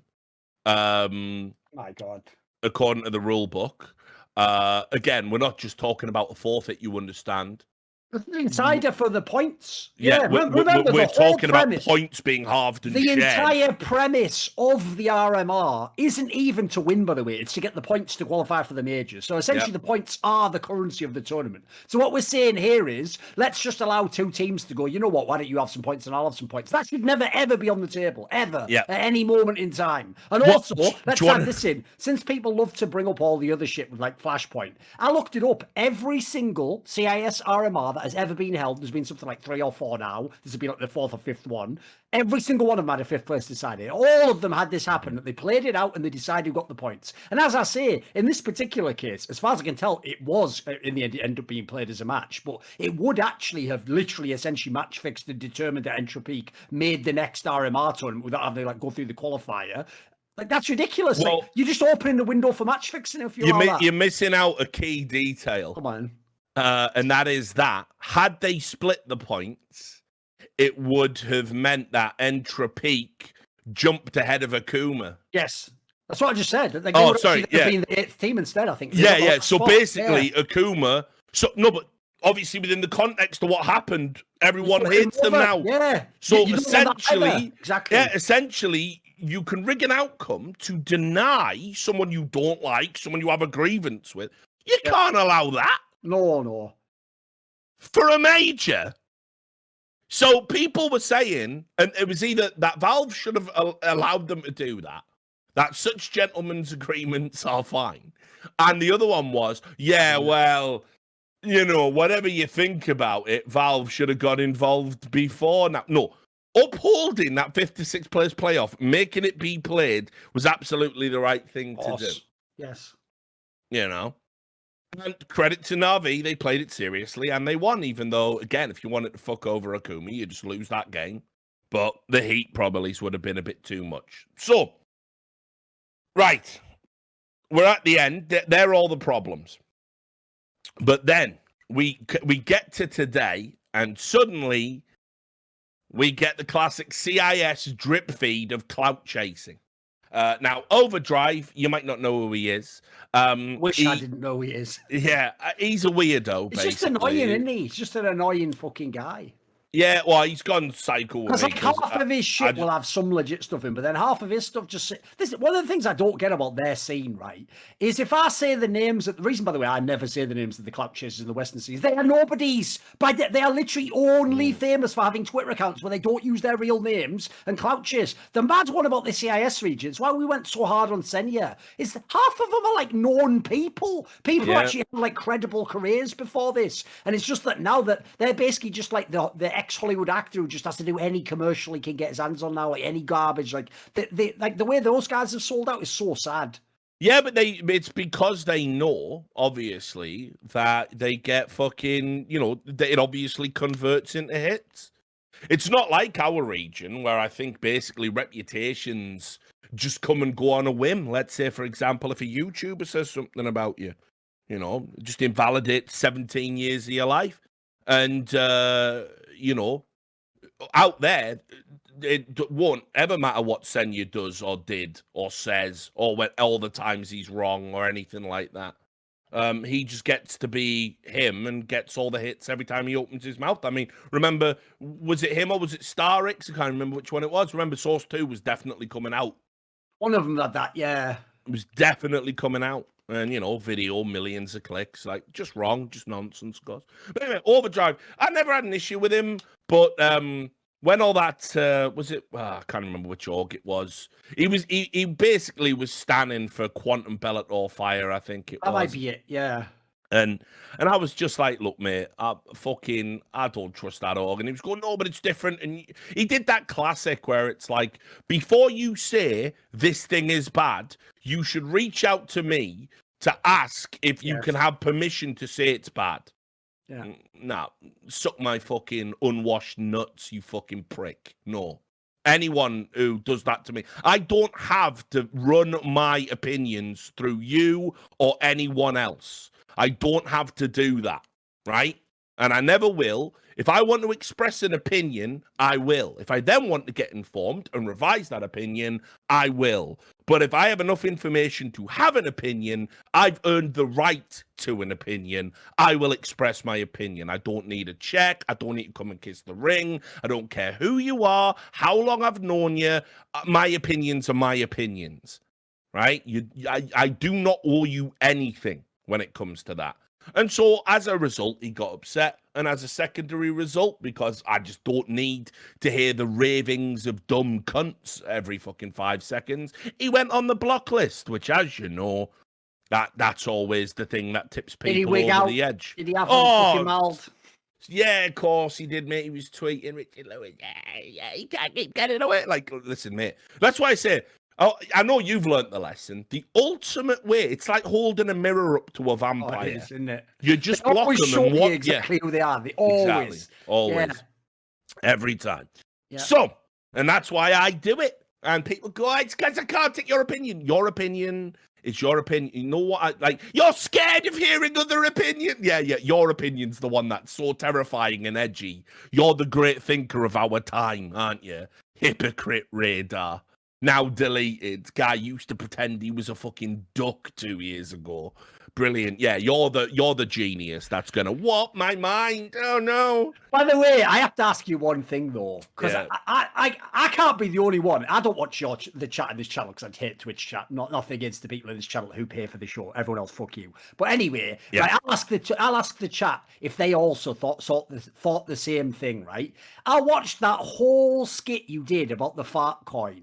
And I thought the whole time, any second now, he's coming in with a straight fire reference to 3 clips in it. Like, there's going to be some subtle, like, why was there never, like, I thought at the end there'd be something like, so if you want to master this concept, you know, why was there no linked to that? Were you at least thinking about it? Mate, right. So again, lifting the veil. I hope you don't mind this hot bid, right? The event's over. We got through it. No drama. I'm sure it'll be fine. Yeah. So, anyway, right. They obviously do skits, and they came to me and said, we want to do like a special skit with you. We're super, psyched to have you on the show. And because basically, like, it was one of those where they weren't going to have me on. And I reached out and said, listen, I want to do some events this year before I get out of, esports or whatever. It'd be nice to do a few more. And I've always wanted to do one of yours. I know it's not the proper one because it's like, you're not in the house, but maybe, yeah. And he said, all right, yeah, fine, fuck it. Yeah, we'll make room for you. It was just going to be Hugo, Harry, and Robin, I think, originally. So they did. They picked me up. I mean, obviously, I know everyone's going to say this is a lie because no one wants to hire Richard Lewis. Obviously, I burnt all the bridges and I'm terrible and I'm washed and all that. So that immediately when they knew they were hiring me, they wanted to write like a funny special skit. And they came up with that, the fart coin thing. And so I had to sit down and explain that because I'd broken a YouTuber's brain by the medium of tweeting, there's a chance that them and their fans and just fans of CS in general, I thought it was like a subtle allusion to it. Yeah, will make that its connection. Now, and so I even said, like, can we make it anything other than fart? Okay. And they were like, well, no, because farts are hilarious. And they are, because, it's shit smelling gas that comes out of your ass. It's fucking, just at height of comedy. It doesn't get better than that. So, that's why we did it. And I was super worried about it because obviously, like, you get free and clear of the drama. And you have to understand, like, I mean, I'm still getting fucking random accounts from, like, India adding me saying, that they want to fucking, do things to me because I've upset their favorite YouTuber or whatever. It's fucking mad. So I didn't want to dredge it all up again. But yeah, so that was what it was. So I was like, we can't make any illusion, no joke about it. Right, okay. So I just made it about, esports and NFTs and fucking Cloud9, and we just doing some stuff like that. But anyway, so right. To the Overdrive tweet. Yes. Overdrive said, information has surfaced. Now, he didn't show the information. Information has surfaced that one of the RMR admins was communicating with Akuma. Said admin was refereeing the matches of the team, which were later recognized as rigged. Soon, more info. Now, that is as bold and direct a statement as you can make. Yeah, so allegedly fucking straight up says it's rigged. Yeah. So on this basis, let me explain, free from my own biases and any problems we might have had. Overdrive, while I, again, personally believe he's a clout chaser, the reality is this. This is somebody who came into the scene, and if you remember initially, because he had some money, he was the guy who used to go and play with the pros. He would pay to put a mixed team to enter an event, and he would pay players to play with him. But then because of his reputation in the CIS region, whatever it was, he sort of remodeled himself as being a reporter, but not in any official capacity. Just one of those guys who leaks shit on Twitter and his reputation stands up. Now, when it comes to leaking that stuff, his record, as far as I know, is, I don't want to say immaculate, but I don't think, I can't think of any roster moves he's ever got wrong. But let me tell you, there is a world of difference between reporting a roster move because your mates with someone in the team and they go, yeah, we're replacing this guy. Or you have access to their practice server and you see them practicing with that guy. It's just tweeting about this topic now, by the way, and basically walked it back. Literally right now, look. There's 2 tweets he's just done. No.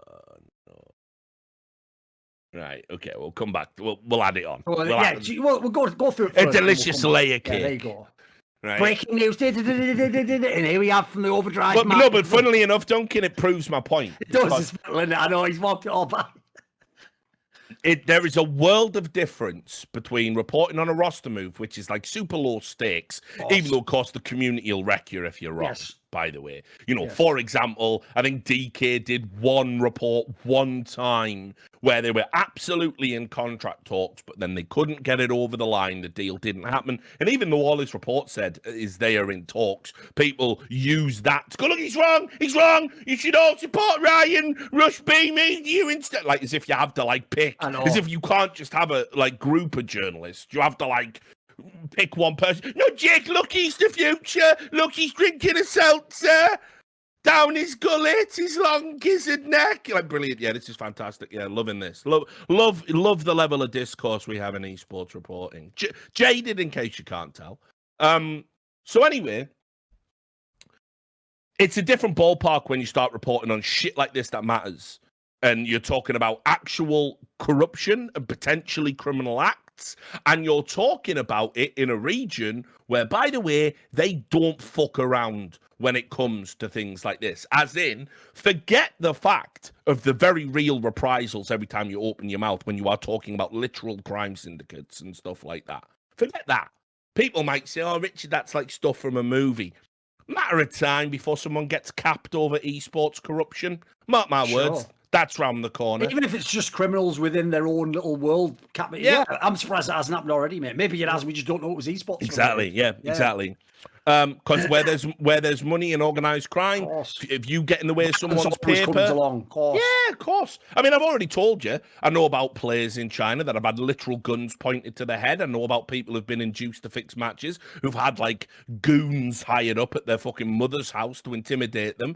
That shit's already going on. It's been going on for years, by the way. We already had a guy who funded an esports organization, literally arrested in Amsterdam by fucking Interpol, rendition to America, and it turned out he was running the largest credit card scam operation in the history of the United States. In esports, he was.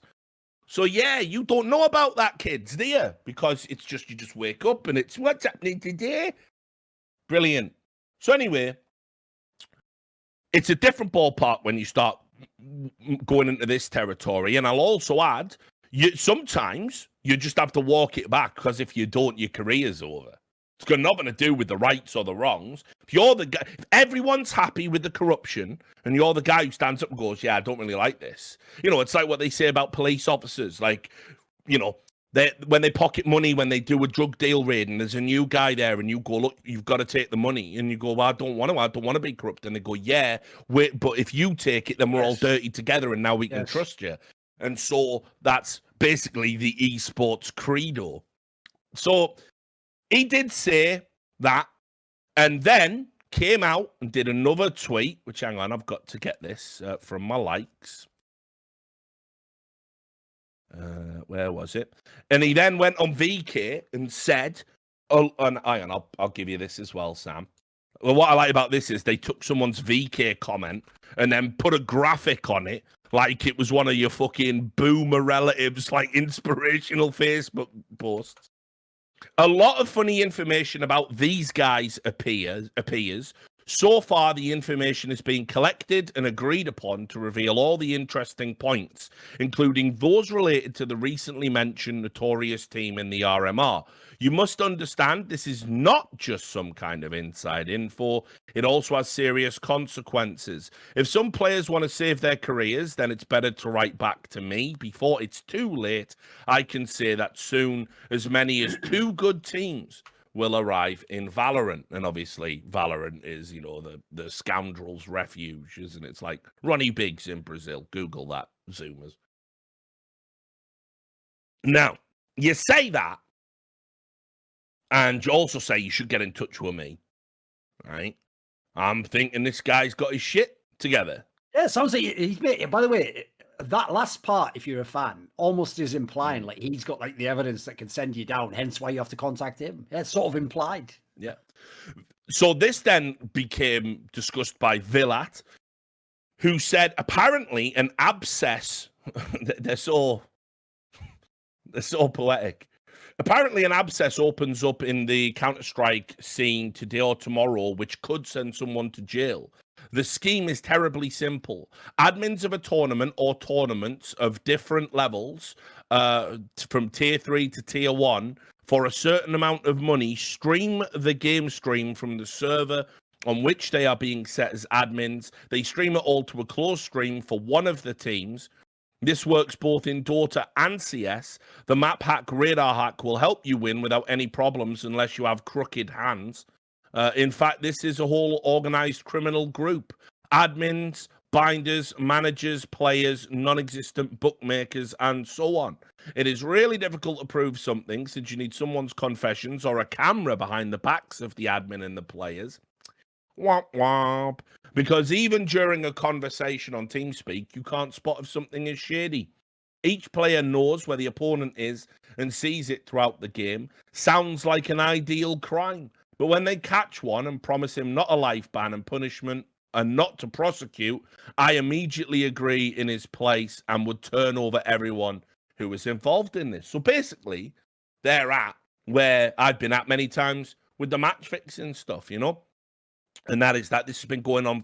Like the idea, by the way, in the CIS region of all regions, the lady doth protest too much.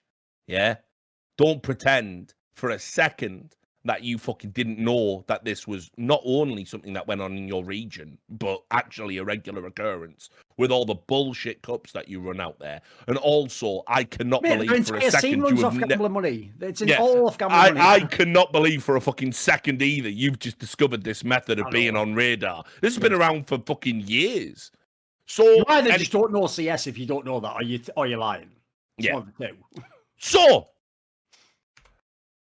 we now get to where we're at now, literally as of doing the show, where apparently for some reason Overdrive has decided to walk it back a little bit and said, yesterday I wrote about an admin that could give Akuma access to the observer point of view. However, after some additional facts, it turns out it's impossible to know how access was gained to the observer. It's possible the admin was used as a distraction. Brilliant. Perfect. I like the additional facts, right? How do additional facts make your facts not real? That's my question. Obviously, almost as if you jumped the gun a little bit. It's hard, isn't it? But I'll guarantee you this, though. You know, that is the area, by the way. Like I said earlier about it taking skill to actually even do these opinions to like be vaguely consistent. It's the area that people don't understand about our job that is actually not easy.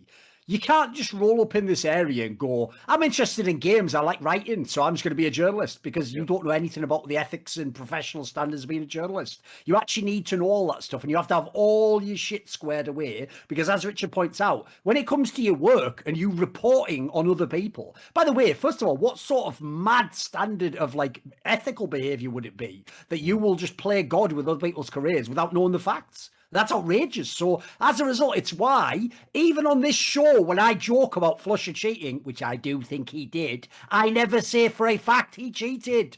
I always have to leave that benefit of the doubt, because at the end of the day, that is just literally part of my ethics as a journalist. Like, I don't know for a fact that he cheated. The point here is, why the fuck is this Overdrive guy popping off at the mouth about this shit as though he had the facts, even making that outrageous post you just read out there, where it's like, you must contact me to save your career. And then after this, he doesn't even know what the fuck he's talking about. He's just talking out of his arse. What you will notice, of course, is next time he decides to give insider information, the entire community will absolutely forget that maybe he jumped the gun a little bit and be like, oh, he's super reliable, of course, because we don't actually measure how many times people are wrong. I mean, I'd rather get my information from someone like him over Richard Lewis. Have you seen Richard Lewis's block list on Twitter? So, again, fuck you all. You all literally deserve to drown in hot boiling piss. You must secretly, on some level, actually hate esports. Like, you must. It's the only explanation for why we put up with the fucking nonsense that we do and make villains out of all the people trying to change things for the better and hold up all the inept and incompetent and corrupt people. They get the people they deserve, don't they? They really do. They get the people they deserve. Yeah, of course you do. So whatever. So anyway, let's put it all up in summary. First of all, and I know you're going to agree with this, all of the above that we've just spent an hour talking about absolutely must disqualify Epicenter from ever running anything related to Valve tournaments again. Yes. Remember all you people that were crying about Flashpoint and saying, yeah, we should never get an RMR because Cristiano Ronaldo's feelings have been hurt, right? Remember that? Where are you cunts now? Oh, that's right. It doesn't involve Nip, Keep that same energy, as they say. Yeah. Keep that fucking same energy. Because, like I said before, Rich, the real problem is that they not only spunk their load on that, but then didn't even care about the RMR for the CSV. Like, logically, it's Flashpoint 1 times 1,000. What are you talking about? Let me also just explain. Keep in mind, you can't just go up, but without CIS. It's the strongest region in Counterstrike. Yeah, right now. It's got, the number one team in the world in it. Do you want a world where Gambit, Na'Vi don't get to the major because of corruption and fuckery like this? You evidently do, right? So once again, it would have been the easiest thing in the world for me to sit here and gloat and go, Na'Vi, you're bad. What do you mean? Calling Akuma cheats, salty bitches. No, I'm on your side. I'm on your side, Na'Vi, because again, some of us, principles, again, fucking rewind 158 episodes. The bottom line is this: like, I think Navi have been robbed. This whole tournament is a disgrace. It's a disgrace. It's like someone from the fucking dark ages. This is like a fucking 2003 tournament. It's a fucking abomination that this has happened. Let alone for a fucking RMR. I mean, I don't want to go too far because I try not to be hyperbolic, but then again, I'm kind of weird that I do have a problem with the corruption. Even though, as I've said, I'm just gonna I'm done. I am done. I got one more story to do, and it's a story about a story, probably not even a story itself. I'm also just going to say this. Where's the ESIC report? Where's Wallace, String? Where's Wallace? Right? It was 10 days, 2 fucking months ago. Right? And I know, I've seen what we've got. Right? I've done all the additional investigating. Where are these bans? Where's this evidence? Let's get the appeals going. No, waste everyone's time. Even the good guys aren't even good for whatever reason. It's a joke. It's a waste of time. It is a waste of time. Every day you wake up to watch a Counterstrike game, just know that if it's a certain type from a certain region or at a certain level, it's corrupt, it's bent. We've made a Faustian pact so a tiny little enclave of us can get rich and now nothing else matters. It's gone. It's done. I told you in December we had fundamental problems. We're not addressing it. Not to mention, have you noticed how the game's boring right now because of the economy? You're just on the CT side. It's save after save after save. Every game is close. Every game is long. Meanwhile, shooty, bang, bang, Valorant. And all the Zoomers are going, wow, look at this. We've got the most boring version of Counter-Strike ever at a time when we have a competitor that the economic problems in the game should have been fixed ages ago, and also people are getting disenchanted with the games because they're all fucking rigged up the arse. It is mental. And again, before Vax Sucks takes that one sentence, they're all rigged. That's called hyperbole. I know, it's tough for people to grasp when someone's people let's explicitly say that. Right? But the too many are, and nothing's changing and nothing's getting done. And even the investigative bodies aren't doing it quick enough. And everyone's just get as much as you can and let's get out. And let's leave the smouldering rubble. Well, I'm not picking up a fucking brick or a pickaxe or a tool again. Fuck you. No, I told you. You should have listened. So, Epicenter must be disqualified. Now, I wouldn't say they should be disqualified from hosting CS events ever again. They want with their own money, yeah, of course. Yeah, if they want to do that, people just have to know going in this could happen, No, but listen, there's an argument to be made there. If it turns out Epicenter employees are involved in corruption, different kettle of fish. If I was Valve, I might consider pulling my IP. Oh, you can revoke their license, of course, yeah. Yeah. Right? So that's something to think about. Another thing, just on the basis of the results alone, I don't think people saying that there is something untoward about Akuma's play, I don't think that's out of the realms of possibility, and I don't think that's absolutely... You're allowed to ask. Yeah, I don't think there's anything ridiculous there. There was enough results combined with, and you mentioned it earlier, but they didn't do themselves any favors with their explanation. If the explanation had come anywhere close to being plausible, yeah, they're okay. But the problem is their explanation was garbage. Like that just can't be it. Yeah, and then also it is beyond a shadow of a doubt that I would even go so far as to say this would meet the standard in court of reasonable doubt that because of betting activity around this tournament, it has been fundamentally compromised on some level, and Epicenter are aware of that. I'd love to see the stats for some of these upset wins of where the betting went 10 minutes before or whatever the usual fucking approach is. Where it goes to 99 out of nowhere. So I don't even know what you do in this situation, because the whole thing should be, right, here's what you should do. This should be invalidated. In an ideal world where we had time, it should be invalidated. A new organizer should be brought in quick, work with someone can put it together quick, like an ESL or whatever. You bang out another RMR as quick as you can, and the points count. If you find Akuma have done anything untoward, especially because of the non-disclosure and the constipating in the tweets, they are permanently disqualified from all Valve tournaments, all players, without question. That's what we should be talking about. Instead, what we're talking about is fucking Flashpoint. fuck me. Any final thoughts on the CIS RMR, Duncan? I mean, the saddest thing about it was actually, it's gone by the by now, but it's what you said earlier. Like, if you want to talk about the team that has the most potential contenders at a major tournament, if we had it tomorrow, CIS is number one. Like, between Gambit, Virtus Pro, Na'Vi, and then maybe even throw in Spirit in there when they're in the right mood. Like, they have some fucking sick teams in CIS region. So, after all those years where I've had to tell you, I'm so sick of fucking CIS, man, it's garbage, get rid of it. CIS RMR, who gives a fuck, it's Na'Vi or nothing. Now's actually the time where, in theory, we should all be tuning in and loving it. This should be one of the ones that even people not from CIS want to watch. Like, if you tell me it could be Gambit versus Na'Vi versus Virtus Pro in the lower bracket and Spirit as a chat, like, that should be amazing. But as you say, the actual context of the event, if you understood anything about what's going on in the scene, it's made it a joke. This is pathetic. Like, this is like literally the sort of shit I would expect if you get those stories where someone expands into some region that's never hosted the game and then they all shit. Like, if this was like the Indian miner, the first ever one, and this happened, it'd be like, well, maybe the scene just isn't developed.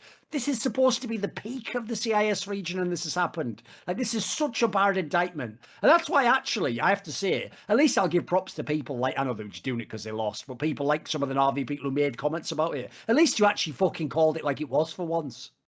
Yeah, fair play. So, shall we? I have to say, I know it didn't happen, but the first thing I thought when I saw this is, you remember last year when like Na'Vi was just blowing the RMRs just straight up, they just weren't good at them.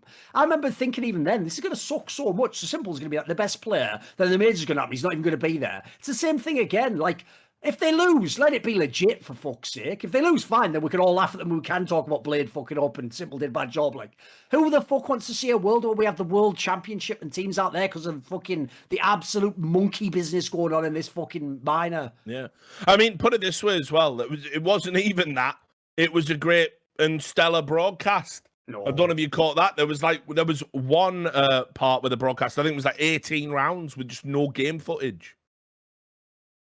It's a mess. The whole thing's a mess. But anyway, let's talk about the actual results and what they all mean. We'll throw in a little bit of that. We'll do viewer questions and then we'll go. And that'll satisfy absolutely nobody, but who cares anymore?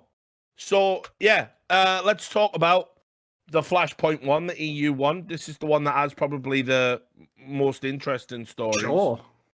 I guess we'll start with what? The Miracle Mousesports run? Yes. Dude, they lost one map of the whole tournament. Yeah, and it was in the final. That's legit. And look at the teams they're playing. This was legit as fuck. Yeah, well, first of all, I'm doing a video about it for Deserto. I've got to catch up with all my work for Deserto because I just fucked off for 2 weeks to do the RMR. But, this is the one where I've been big time wrong. Because I said a few times I felt that Mousesports was a dead team. That's the quote. Now I picked against them every round, but I thought they were going to get banged out every time. Well, no, and let me qualify and explain why. So, there are a number of players on that roster that were sort of actively intimating behind the scenes they didn't want to be there and they wanted out. I always think that's a bad sign. I also don't think Dexter is a good IGL. I sort of still don't. Which I know is like outrageous, probably. I'm just not giving him a fair shake at all. But it's in my brain. I can't unbrain it. So, but I'll just say this. This is like legit as fuck. I mean, this is like probably one of the best tournament runs from an underdog team we've had in a long, long time.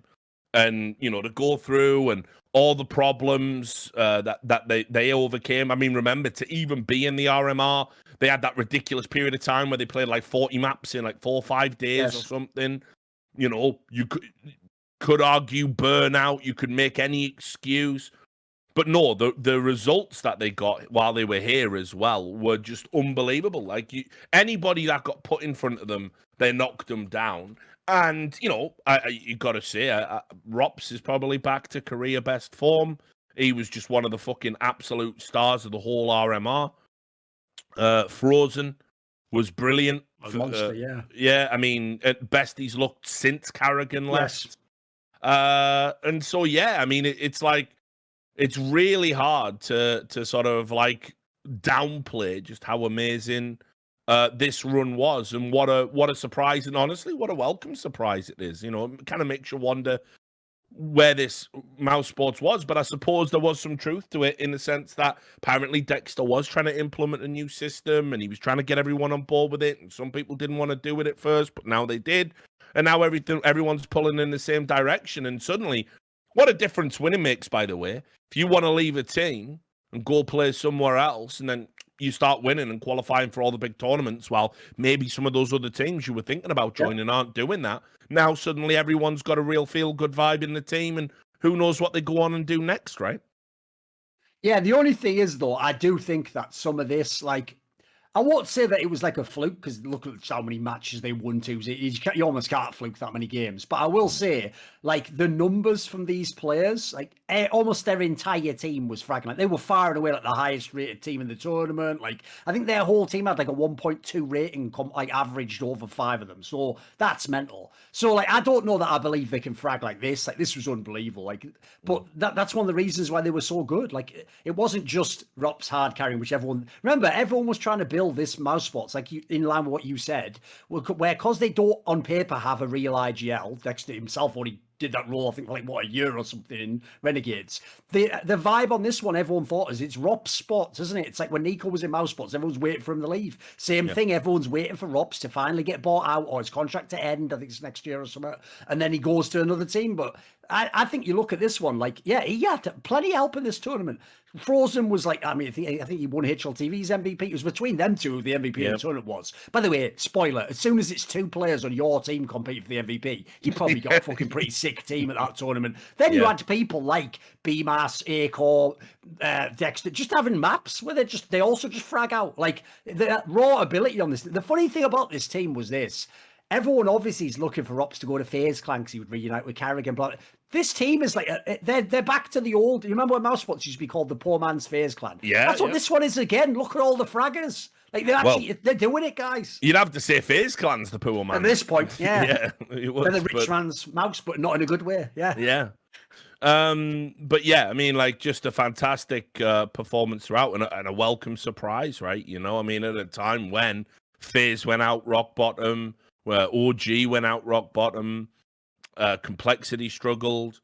You know, well, I'll even throw this in there as well. Also, a team where I have no ill will towards a single player in this team. Like, I look at this squad. These are people I pull for. I want these people to succeed. Even the Dexter angle, it's cool, the idea that you could have more players come out of the Australian region and actually be legit and play in foreign teams. I've always wanted that pipeline. I didn't want it to be that they all stayed together, JKS and Azaf, for fucking ever. I wanted these players to sort of have a diaspora and just go and have the best talent, go to the best teams. So then you look at the others like Acor. By the way, it could probably be in Australia as soon as he wants to. I hope he doesn't have to join up. He just frags out in this team. Like, yeah, you look at the mixture of players. Like, it's just the fact that so many of them haven't been to the top. That's why no one expected him to be good. But like, no, it's definitely talent in this team. It's just, was it put together right? Was the question, right? Yeah.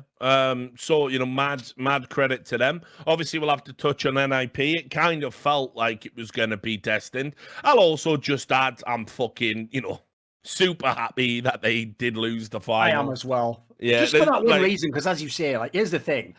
Fair play to them for the results. Yeah, they fought their way through. They beat a bunch of good teams. But it would really have left a terrible taste in my mouth if they won this event after effectively losing 3 best-of-3 series. That's just nonsense, isn't it? Like, come on.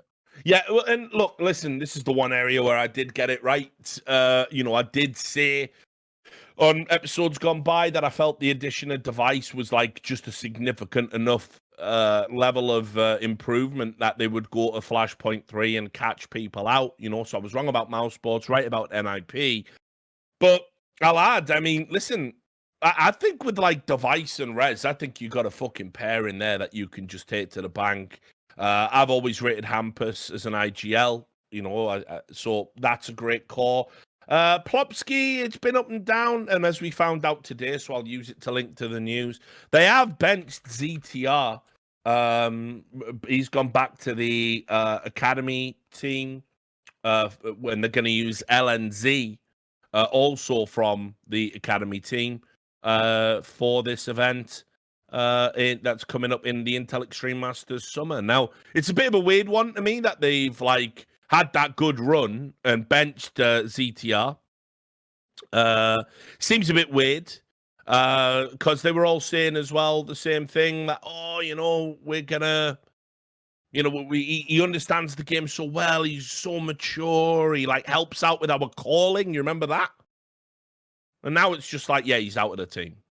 So I don't know what happened. Threat said ZTR has contributed enormously to our recent success with great communication and energy. However, I believe he needs some more time to develop as a player, which is why we decided to let him play with our young ninjas. This opens up an opportunity for LNZ, a gifted player who has been on the rise in young ninjas, to try his fortune on the main roster. So, fair enough. Maybe this is a response. I thought ZTR was very streaky, very up and down. When he was good, he was great. When he wasn't, he was bad. But I think overall, like, the sad news is, even though NIP have kind of like unwittingly cast themselves as villains, I think they're going to do pretty well moving forward, just on the basis of the core of the roster they've got, plus a pool of young players that they can sort of put in and bring up at any time. So the other big story, I thought, G2. Oh, by the way, I'll also throw this in there as well. One other thing that I actually do think was the big like ripple effect of signing device that they never had before is, even though every player who joined the old NIP would have told you, joined to play with Get Right and Ferris, blah blah, that's not really like that big a deal. If you are a player today, there are players who now might join the NIP org who never would have considered it because of who the org was, but they'll join just to join the guy who at the moment's like the biggest winner in the game in device. Yeah. So actually, all of a sudden, NIP's like pool of players they can pull from. It's basically almost everyone again. Yeah.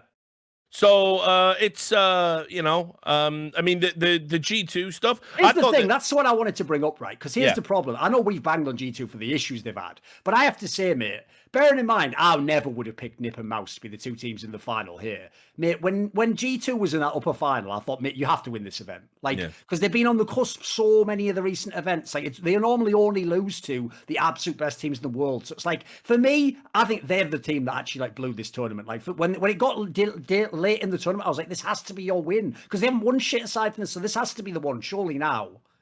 Yeah, it's a tough one for me, though, because it's like, if you look at you have, the appreciable level of improvement in G2. Keep in mind, this roster, we were all sort of laughing about it, weren't we? We were all, talking about, Nico, it's Nico Sports V2, he's open, he's calling, he's writing the theme tune, singing the theme tune, he's doing it all. And yeah, I mean, look, I feel vindicated in what I said about they would be better without Kenny S. I think the vacuum Kenny S was creating in the team, but with his poor level of performances, but that expectation and that reliance that you thrust upon a player of that reputation, I think that was a long-term problem. And I think they've found the balance. I really like what they've done. Oh, they're a good team now for sure. Yeah, I mean, like, their run here, they beat FaZe to start off, beat Heroic.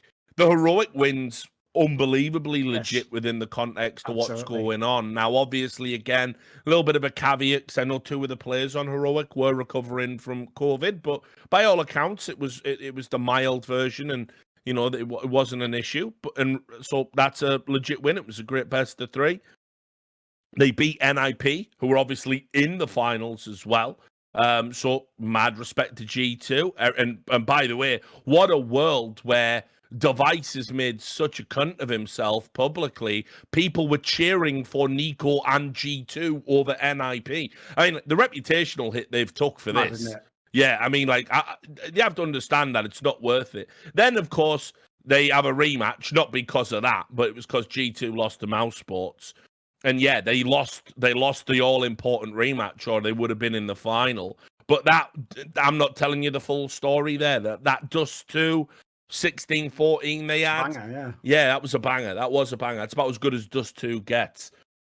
So overall, I agree with you, but I think the steps G2 have taken, next event, pay attention to G2. I think they're going to be I think they're going to be one of the most improved teams in World Counterstrike, and they're going to do very well.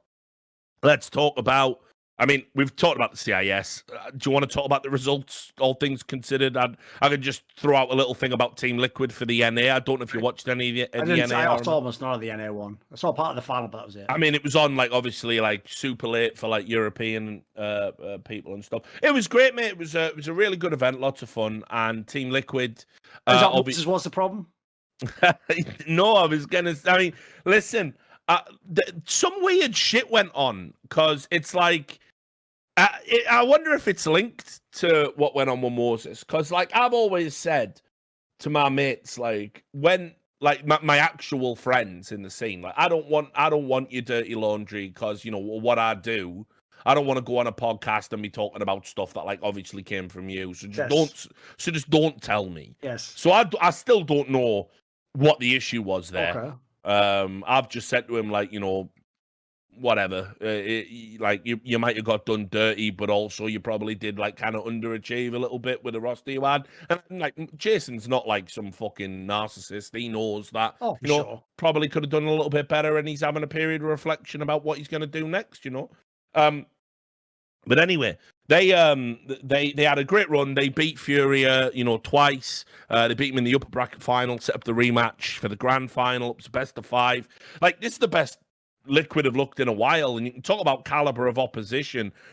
I think Fury are a legit team. Yeah. That's still pretty good. The only team they lost to was Extra Salt, which, by the way, you know, Extra Salt had a disappointing tournament overall. I think they're way better than the finish they had suggests. They beat Extremum, who had a good RMR as well. So yeah, but here's what's interesting: Stewie's back calling, mate. Yeah, I heard that. Yeah, he's back. He's back to be in the IGL. And Fallen's just like a sort of mid-round caller, general big brother approach to the whole team. There was a weird vibe about the interview as well. Now, obviously, Stewie doesn't do a lot of, like, media stuff. Maybe he just got caught a bit weird on the hop. But he was talking a little bit about, like, how he's doing more entry fragging because they kind of feel like maybe he was saying, like, oh, maybe Grimm's not ready for that. There was, like, a little implication that he didn't think Grimm was the finished article yet, whereas I think Grimm definitely has shown he belongs in Team Liquid. I think he's every bit a Liquid player. And in fact, you know, if we were going on recent form, you can go into the not too distant past and point to Stewie having nightmare series that Grimm's essentially carrying. So I thought that was interesting. And makes me wonder about the future. But I was very surprised to see Stewie back to IGLing, and not only back to IGLing, playing mad aggressive entry fragging, and it all working for him. I think in terms of impact, Stewie was like the wild card here that Liquid haven't had for a while. I saw a lot of people saying during the event, you can see immediately that Moses was the problem because and Adrian has made them better because of their utility usage. And obviously keep in mind that the way it now works, because of those other cheating scumbags, the other coaches that fucked it up for everyone, like, you don't have any direct input. Adrian was watching us on the stream while his team was playing. Right. So I went and looked at the stats for Moses's last gig, and the utility usage in terms of average damage, average flash time, all of that, it was all the same. So people... fictional anecdote there. Yeah, people do like to just invent things based on what they think is going on in their brain. But and by the way, I'll even go as far as to say this, right? If you know what fans are like, that's also how you know that they're probably full of shit. Because if the stats had actually shown that, you know, it was twice as good, they'd have just said the stat, wouldn't they? Yeah, that's how it works. Exactly. So I mean, overall, I think Team Liquid can feel pretty good, and they've got 1 foot in the major now. But actually, it was Furia, the runner-up at the event, that have the most points for the region. They're at the top right now. Because, yeah, I mean, they made their roster changes in good time. Now, I am going to talk about that. The addition of Junior as an AWPer, he seems a lovely lad. He does seem a nice young man. He's very polite, very quiet. Yeah, mate, he's done that thing where the pressure, he's bottled it, basically. The pressure has got to him. Like, you can see it in how he plays. He's missing easy shots and second-guessing himself. And I remember Junior when he was in Triumph and he was farming in Tier 2 NA. Like, he looked so good by comparison to this player on Furia. And I don't think it's a system thing. I think it's a pressure thing. I know they've got communication issues. Everyone on Furia is learning English at the same time he's learning Portuguese. They're all trying to meet in the middle.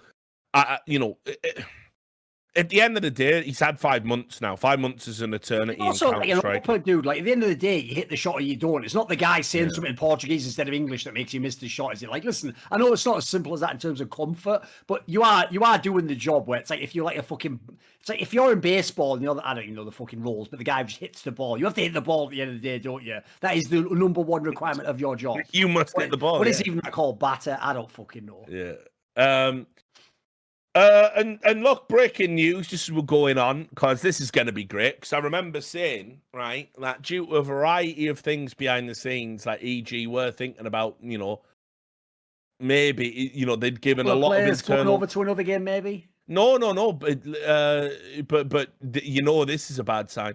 Obviously, there'd been talks, because, they've got a team of, like, NA players out there in Europe, and they're not having a great time, and the spectre of Valorant, and you're an NA org, and all of that stuff. Not to mention, just in general, like ROI for the amount spent for EG. Obviously, they've got smart business people over at EG. They're not just going to keep throwing money into this bottomless pit, and all the people going, yo, if they were going to close down, why would you sign Mihu? If you think Mihu is an investment akin to another fucking top NA player, like, you haven't followed the economics of Counterstrike for however long it is. But anyway, Zeus has just left. Literally while we're live. He's out. He's had enough. A death knell, surely. Well, I mean, what do you... I put it this way. Look, all I'm going to say is, like, I think this has gone on so long, it's absolutely just brutalized Stanislaw's reputation. Oh, he's done. Yeah. He's done. Yeah.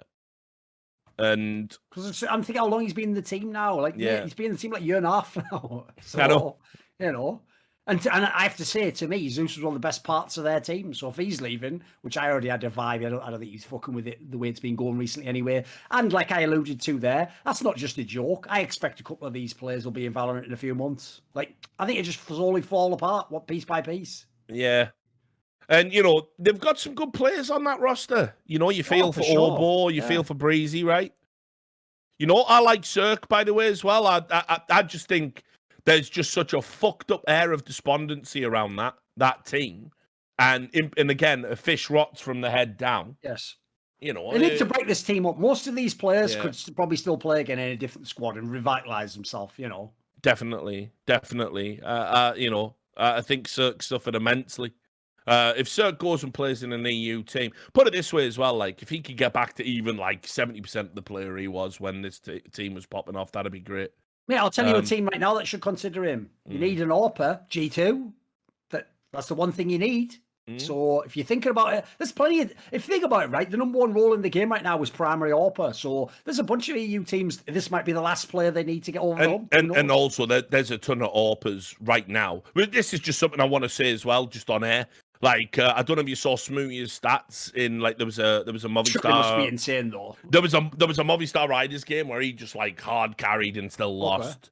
And it's like, mate, there are so many washed AWPers, like, dining out on past fucking glories. Yes. I know Smoothie has been a ticking time bomb behaviorally, but, like, just deal with that, and some good team give this guy a fucking job, please. Like, at the end of the day, it's about what you do on the server. Nork as well as another guy who's just out there, like, on a bench now because he got deviced. So anyway, there you go. That's all we're talking about. It was more of an RMR roundup special, and we had to talk about all the corruption and the fuckery going on in the epicenter CIS RMR. So now we'll move on to our patron questions. If you pay $50 or more, you get to ask us a question. Oki asks, when will you give the people what they want and do a BTN hot tub stream?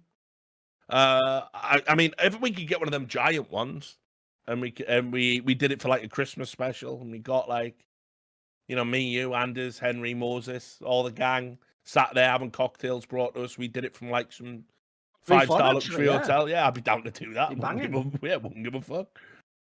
Jerky's Minion asks, why is it that so many pros choose to sign way too long-term contracts that end up being their prison?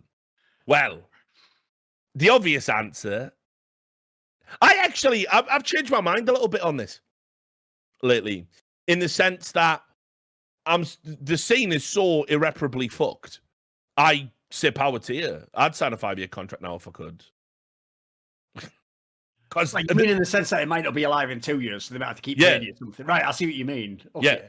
The problem I have is this, as far as I can tell, and this is like the real answer to the question, it's that players to this day still don't understand that they're not getting what they're signing for. They think stupidly, I can't believe I'm wrecking this guy. He has to keep me in his team for 3. No, half of you have a clause that says you go to like a fifth of the salary and you just sit on the bench, dickhead. Like at that point, you then become a min-max vector where they pay you the minimum while trying to sell you for an outrageous buyout. Like I mentioned a few past episodes where like I heard Heroic wanted like something mental, like no, it was Astralis wanted like $700,000 for Bobski or something, who at the time was just on the shelf rotting away. Like, in that scenario, he gets fucked because he's sat on the bench and probably isn't getting his full salary. And then they're just trying to sell you for the most. So, like, in that scenario, I would struggle to say that it's like fucking, it's him exploiting them. But like, sadly, they all do. Because here's the problem. This is why I'll throw it to you on this one, because this is where I feel like it comes from. It all comes from the arrogance / hubris of being a pro player. Because unfortunately, this is one of the reasons why sports athletes will never manage their money properly in general. One thing you cannot think of as a sports athlete is, what if next year, for no reason, I just have a freak injury that ends my whole career? Right? Somehow, to even let that enter your brain destroys their whole confidence. They have to always believe I'm going to be as good as I am now, or better than I am now, or I'm always going to maintain this level, or I'll never be the one that gets injured. I'll never get fucked over. So as a result, even if you told them, yeah, but if you do badly in a year, like you're benched and then you don't get the same stuff, they'll just think, well, that'll never be me. Then I'll never get benched. So sadly, they all believe that, like, even though the terms of the contract are there to be read, they just think it'll never happen to me. Or stupidly, they think something dumb like, oh, I know the guy who's the owner. He would never do that to me. It's like, mate, they do that to everyone. Like, I don't know if you're aware of this, but Tom Brady couldn't even write his own check on the motherfucking Patriots. Like, he only won more, rings than anyone ever will. But mate, that's all you need to know right there. As soon as that happened, I was like, right, can we all just acknowledge that these are just businesses? They're not. There's no teams. There's no loyalty. Like, it doesn't exist anymore. There's no player in the history of sports right now in the current climate gets their own way. It's always the org. It's always the org's way, of course. Echo asks, what is your favorite team organization logo purely in terms of aesthetics through all of CS history? It probably doesn't exist. The problem with that, I have to say, though, is this. It's the reason why I don't go as hard as other people do in the industry on like the fucking, oh my God, this rebrand's terrible. Because I've always understood that the brand association is based in some indirect way on how good the team is. You know what I mean? Yeah, The best example ever was when everyone went crazy about the Evil Geniuses rebrand. Listen, the rebrand wasn't good. It was very fucking shit. The one where it was just the word evil with a big V in the middle, right? But the problem I had with it was this, Richard. I never thought the old EG logo was that cool. It's just that a lot of people, if you came around in like the early 2010s, when EG the org was the shit, to you it represented something different. To me, it didn't. It was just sort of like a not that great logo from the old days. So I actually think if we do answer this question, we'll try our best to do it from aesthetics. But what I'm saying is you're almost inherently biased, Like, I'll give you an example. I know a lot of people bemoaned when Nip changed their logo. I think they're both whatever for those ones. It's all right. It's not a bad logo. The old one wasn't a bad logo. But I don't see anything super genius about the old Nip logo, for example. There's not that many logos I think are that great in esports. Like, if you contrast it with the obvious one, which is American sports. Mate, American franchise sports, by the way, especially the NHL, they have unbelievable logos, mascots. Like, you'd buy their jerseys just for the fucking how sick it looks. Like, the team doesn't even have to be good. Think about like the San Jose Sharks or something. What a fucking sick logo that is. Yeah. Fucking baller. Yeah, it's like... What are your favourites that you're thinking of? I mean, I'm trying to think, because I agree with you. I think they're just all sort of shit. A lot of them are pretty just average, aren't they? Yeah, I mean, because that comes from the era where when you started an org, you paid some cunt like who could do basic graphic design, like £5 to fucking go in Photoshop and make you something. And so you end up with all these like weird, fucked up like things that don't make sense. Like SK, legendary gaming organization, just an S and a K though, isn't it? Yes. Just like I'm looking at them up now, and like I'm not seeing that many that look that sick. Fanatic. I mean, just a weird thing, whatever it was, some sort of like fucked up F or something in it. Yeah, I still don't even really know what that's supposed to mean, that symbol. Well, I think that on that side's the F, and that's the fucking C Okay. Like, So I it's like don't an know. FNC or something. Okay. Yeah, so Could be, I guess. Who knows? Just But looks like some sort of shit fucking like indigenous Dignitas, language in a sci-fi movie or something, doesn't it? yeah, Dignitas had like the That was one fucking of the most whack ones of all time. stupid alien head, and I don't know why. I don't But even know. here's an example where I can absolutely put bias aside. I actually think, in fairness, the Astralis logo is pretty good. Well, at least thematically it makes pretty sense. cool. Yeah, I think it's pretty cool. Right. So let me explain, because I'm a media student. Let me explain to people why this. Right. Astralis, obviously Astra, to the stars.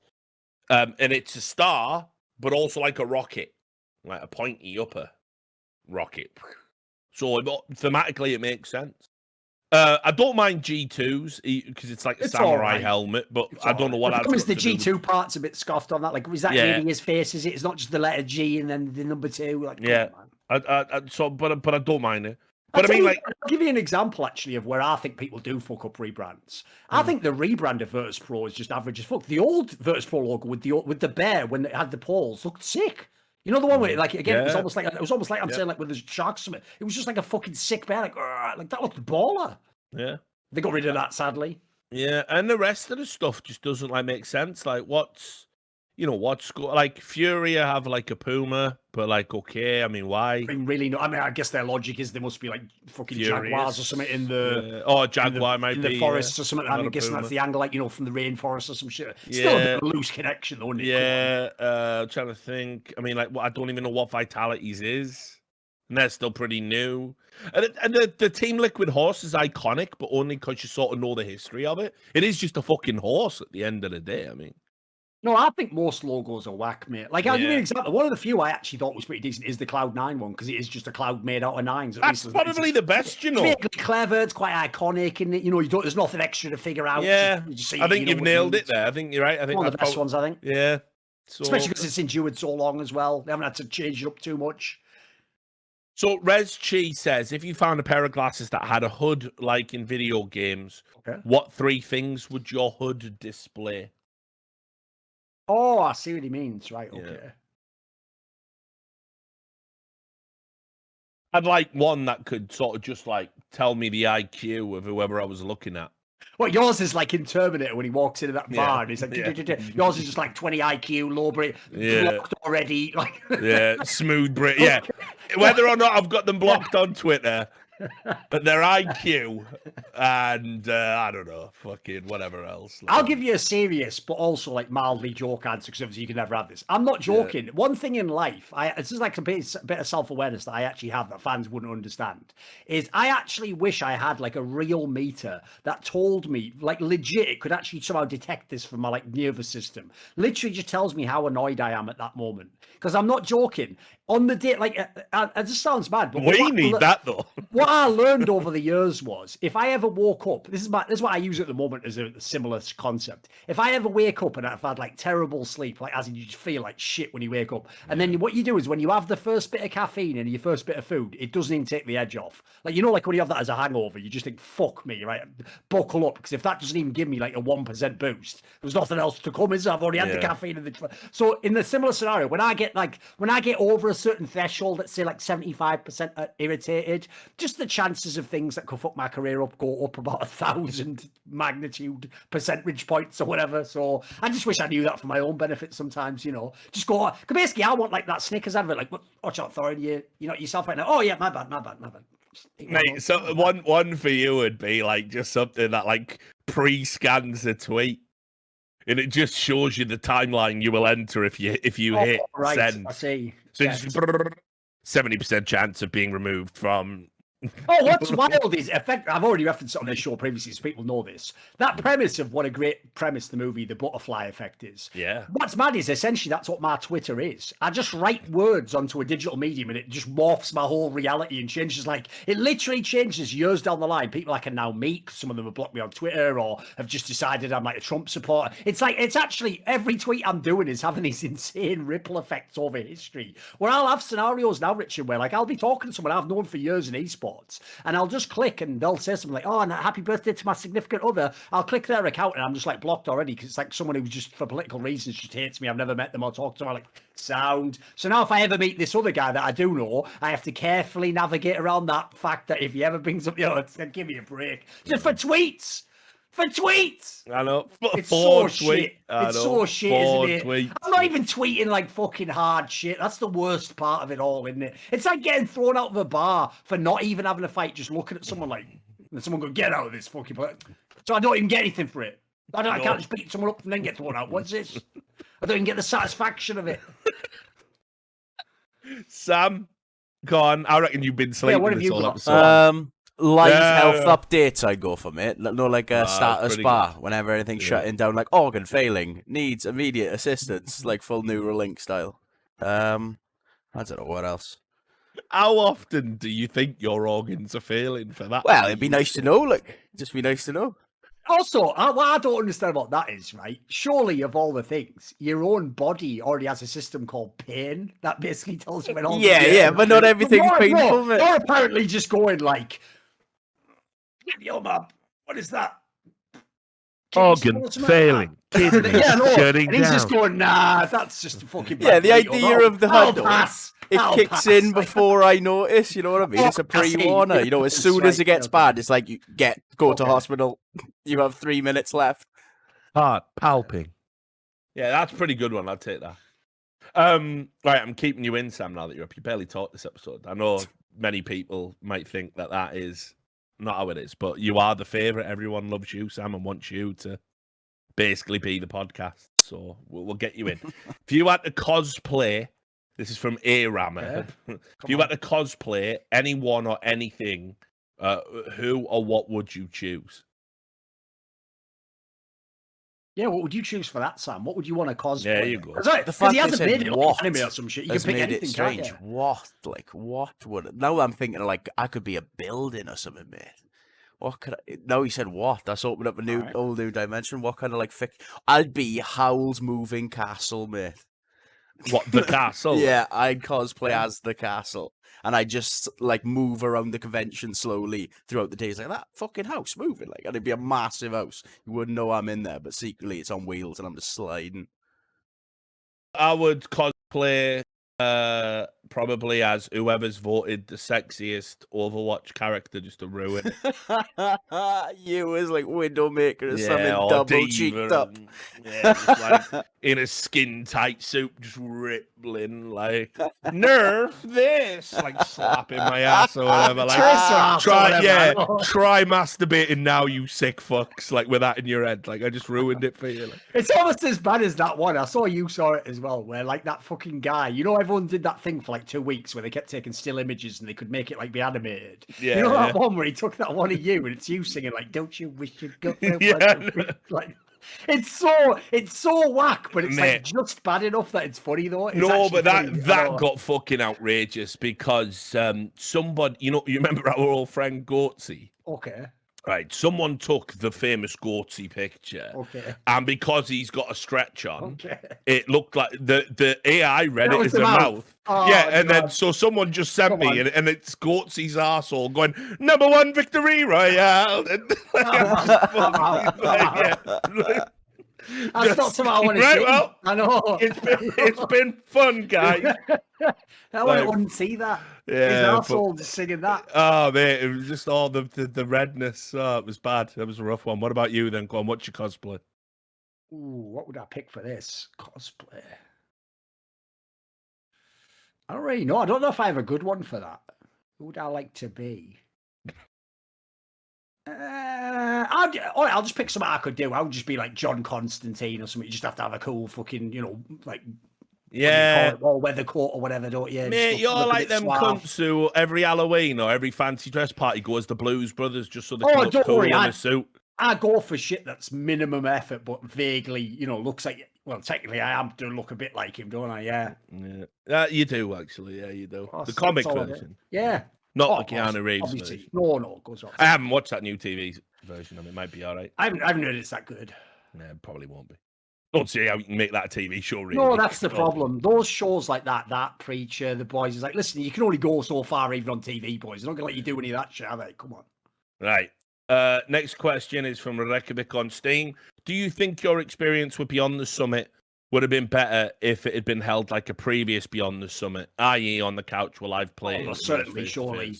Well, that's a tough one because there's a tendency because basically the community is made up of children and the woefully socially inept, and that is what esports has become. Unfortunately, one of the things so here's what was happening. Me, Hugo, and Harry, right, would have a joke. I don't know if people are familiar with the concept of jokes, but, for those who don't know, you say something to try and be funny, and if it works, and the other person laughs, and then maybe they might try and proffer, and add to it. And right. So every time we did that, it would just be spammed in the chat. Caster's drunk! Log! Now, let me tell you, for real, like they weren't just doing it as a joke. No, like they really thought you would just lost the plot. You just talking nonsense or something. Like Caster's high, Caster's drunk, like endlessly. Because obviously you understand, like you're just dealing with either again, like I said, tragically socially inept people who fucking had one WKD blue one time and fucking threw the washer up, or fucking never been out, never had a drink, too young to do it, shouldn't be doing it. Yes, right. So they just don't know what it is. He's drunk, they're drunk, Caster's drunk. All it was, constantly, every time we ever deviated, it was either cast game. Right? They're not even talking about you deviate for 2 minutes out of a 45-minute game. It was that or that. And so imagine if we were on a sofa literally drinking. And I know, obviously, from the Take TV stuff, right? I weigh approximately now, right? 238 pounds, maybe 200, obviously if I have a heavy weekend and you blow up like a toad, booze and does that, take you to the big head, might go past 240. So you're going to need a lot of beers through this week or whatever. And also have been a serious drinker probably since your tolerance is going to be up there for sure. Yeah, right? Yeah. So when I was on that Take TV, right, I had 4 bottles of Beck's, which are the 275ml bottles. It's like a thimbleful, and it's Beck's, right? You're not drinking some heavy fucking 10% IPA. But people were going. So back when the Babam bullying story was a thing, people literally went through and counted up how many beers I had in a broadcast. So it was 4 bottles of Beck's, and we're using that. You can go find the comments on the Reddit thread. They were using that as some indictment. He's had 4 bottles of Beck's. He's mortal. You're like, what are you talking about, mate? I'd put away 24 and fucking still go home and not piss the bed. What are you talking about? So people just don't have a concept of alcohol tolerance, the scales of being drunk, being tipsy, just being in a good mood, but having a drink in your hand, to tipsy, to drunk, to intoxicated, to fucked up. They don't know the scale because they've never lived. They just don't go out. They don't do anything. They don't push the limits or the boundaries, so they don't even know where the edge is, or it's just nonsense. They're basically like that meme where all the people are dancing at the party, but then they're just in the corner Casters start game. Yeah, you're at a party, mate. Casters start game. What would have happened is they would have seen that we would have had a beer and it would have ruined the whole thing. And there would have been Reddit threads, Richard's drunk, Richard's unprofessional. Would have been the exact same content delivered in the exact same way, in the exact same tone, with the exact same mood and the exact same reactions. But because everything in esports is fucking shit and the fans are fucking shit, that's what would have happened. So, it's real hard to even get motivated to want to go and do one of them, because it'd be great for me. I get to see all my mates again. We'd all get to hang out. We get to have a beer. But the community reaction, seeing me with a beer in my hand, would be 10 Reddit threads immediately about how drunk and unprofessional I am. So, no, it wouldn't have been better. It would have actually ruined the whole event. Next one.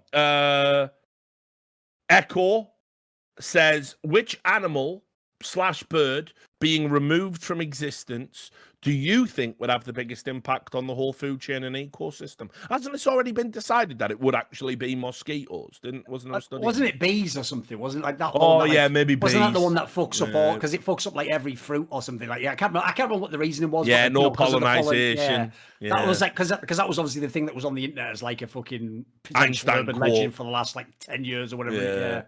It was like, but obviously it's not. That was like the fake Einstein quote is like, if the bees were to die, the whole planet. That was his prediction. But never said that. He never said that. He probably just said something like, "I'll fuck another of my cousins or something." Whatever. Just look it up. Whatever. Listen. All I'm going to say is his theory of relativity extended fell beyond physics. Whatever. You get the joke on that one. You outrageous. If I had to pick one, I mean, I would actually just pick like one of the meat groups. Like, I think if you got rid of like chicken, that would change the whole world tomorrow. Like, isn't that like the cheapest meat? The billion people every day eating it constantly in China. Yeah, but you have to think, right? So before you even get to chicken, like, you know, you need wheat and grain or whatever the fuck you feed it on, and then you need you need pollination, germination, you need all that type. So then you need insects, and only certain types of insects do that. I remember it being said, because obviously like malaria is like a massive killer, you know, in like all around the world and that. And you know, but what they're doing is it's not just as simple as like let's kill all the mosquitoes. Yes, they're having what they're having to do is like, aren't they coding the mosquitoes so they don't the certain type of mosquito that carries malaria, they genetically alter them so they don't breed. Right. And, you know, and eventually you're going to sort of phase them out gradually, but there'll still be enough non-malarial mosquitoes, so birds and all the things that rely on it to eat aren't going to starve. So it's really complex. The answer probably is objectively bees, but I don't know. I mean, for me, like I had a wasp come in the house the other day, and I've been trying not to kill animals and insects just as a rule. Like I've been on a big Buddhist tip. I don't want to, you know, like, oh, I've trod on a spider, nightmare. It keeps me awake at night. And I was trying to get this wasp to go out, and it was getting wide as fuck. Nightmare, innit? It wouldn't go. I was trying to edge it, like not like that, with a book, like just, you know, I'm not wanking off a wasp, am I, in my spare time? And then I just try to push it out the window, and it was getting like mad. It was like dive bombing my head and that. And so I got like, I'd been cleaning the windows, and I sprayed it with like a bleach window cleaner, and it just instantly dropped. And I thought, I've just chemically killed a fucking wasp. Mate. Calm down. Yeah, I know. Yeah, but that's what I mean. It's like that wasn't a nice way to go. But mate, it's 15 minutes of my life trying to get a wasp out my house. Like, what do you want me to do at that point? I can't leave you in the house. You're a wasp. You can't be trusted. The worst thing is they'll never play a ball. Anytime you try to escort a fucking insect out like that, they're always fucking going mental, aren't they? Yeah, but so I've even gone soft on wasps in my old age. Like, I don't like it. I did actually, that trodding on a spider thing was real. I trod on a spider the other day and just killed it in the garage. Didn't even see it, just like squashed it insta. I was like, you know. I try and let them live now. I used to think me stepdad was weird. He had a thing, he would never kill spiders. He'd always do that thing where he'd get it in his hand and carry it out and try and fucking scare me mum with it and that. And like, I never understood that now. But yeah, spiders are all right, mate. They're just cursed with ugliness. Yeah, that's the real reason. Because I've always said the real thing that's weird with spiders is, like, for me, it's just the size of it. Like, I've noticed once they get tiny, you don't care if tall. It's only when you can basically see how ugly they are, you're right. That's what turns you off, isn't it? Yeah, we basically will let far more repugnant animals and insects live. Like, think about caterpillars, right? They just got good PR, like, and they look good. They're all bright and they're all beautiful, and they are a grub. They are a disgusting, like that thing at the end of fucking Starship Troopers. But you wouldn't think about killing one, would you? Oh, you turn it to a butterfly, and then it has that period of time where it looks like a fucking turd for a bit, and it's gross and it's slimy, and then a butterfly, which, by the way, again, is just a flash moth, isn't it? Right? You don't think twice about battering one of them dull brown moths in with a newspaper, but you wouldn't fucking hurt a butterfly, would you? It's mental, mate. Humans, boxers gone. Anyway, next question. Having watched dozens of North American RMR qualifier matches, did any player or players stand out? Oh, okay, or is NA back in the dark ages? So, for me, I think Bad News Bears have a player called Swisher. I think unquestionably he is punching well below his weight on that roster and could easily be picked up by one of the top teams if they were indeed still recruiting. Thought PTR is the IGL of the Bad News Bears squad, and he's done a great job with that roster and assembling it. They recently brought Sheikh Zula in to replace Alter. I think that might be a little bit premature, a little bit harsh. Alter did have some rough times, some rough maps, but, you know, he didn't look bad on some others. But Swisher is sick. Like, so, you know, is NA back? No. are you still producing players? Basically, the two best NA sort of finds, I would say, him and Fang.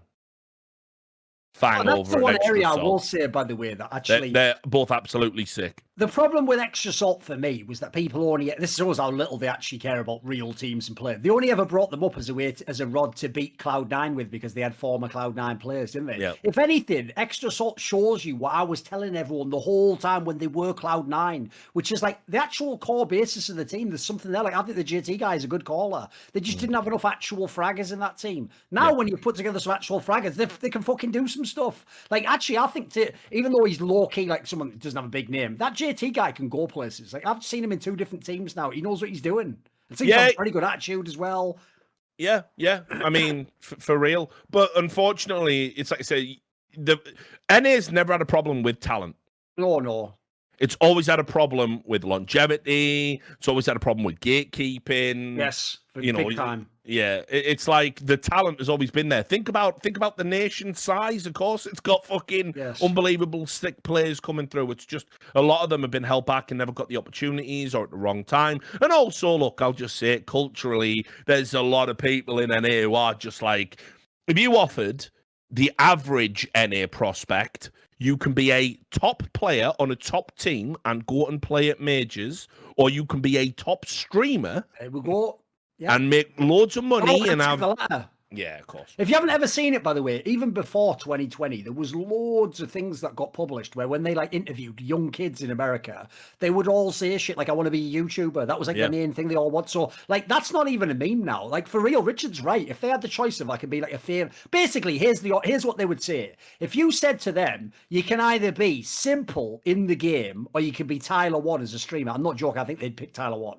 Yeah. To me, that's madness, because I'd pick simple instantly. It's not even a question, but I get why to them that's the new hotness, isn't it? Yeah, and of course, obviously, you know, if you go to like the CIS region, again, no one's picking Tyler 1, right? You know, exactly. The other way around. Yes, exactly. Yeah. Right. Last two. Chingu, while you guys were coming up and making a name for yourself, what lesson did you learn that would have been beneficial had you known it earlier? For me, I already know this one. This is easy for me, man. Do yours then. Basically, it's just that I'll phrase it even the way I would phrase it back then. Here's what I would tell myself. Being bad at networking is not actually a statement about other people. It is about you and your insecurities. Because basically, I've always said this. I was a guy where for probably 10 years, I was amazing in certain areas of my job only. So what I did was I just narrowed my worldview that those are the only metrics that counted, like how much you know about the game, how good you are technically at writing. And I thought every other aspect, small talk, working with people, like how you talk to someone you do an interview, as in to join their company. I thought this stuff didn't even matter. If you're that good, they should just give you the job, blah, blah, blah. That is not only like incorrect, it was woefully wrong.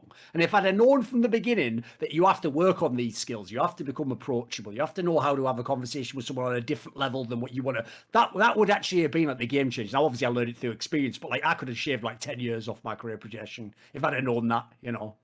Yeah, like honestly, no joke, can definitely say it now. I would have literally done anything I could not to have just wasted the time. 100%. Call it a midlife crisis, call it mental illness, whatever people listening have to do to rationalize it. It has been a waste of time. The only good thing about it, I should have focused on different content.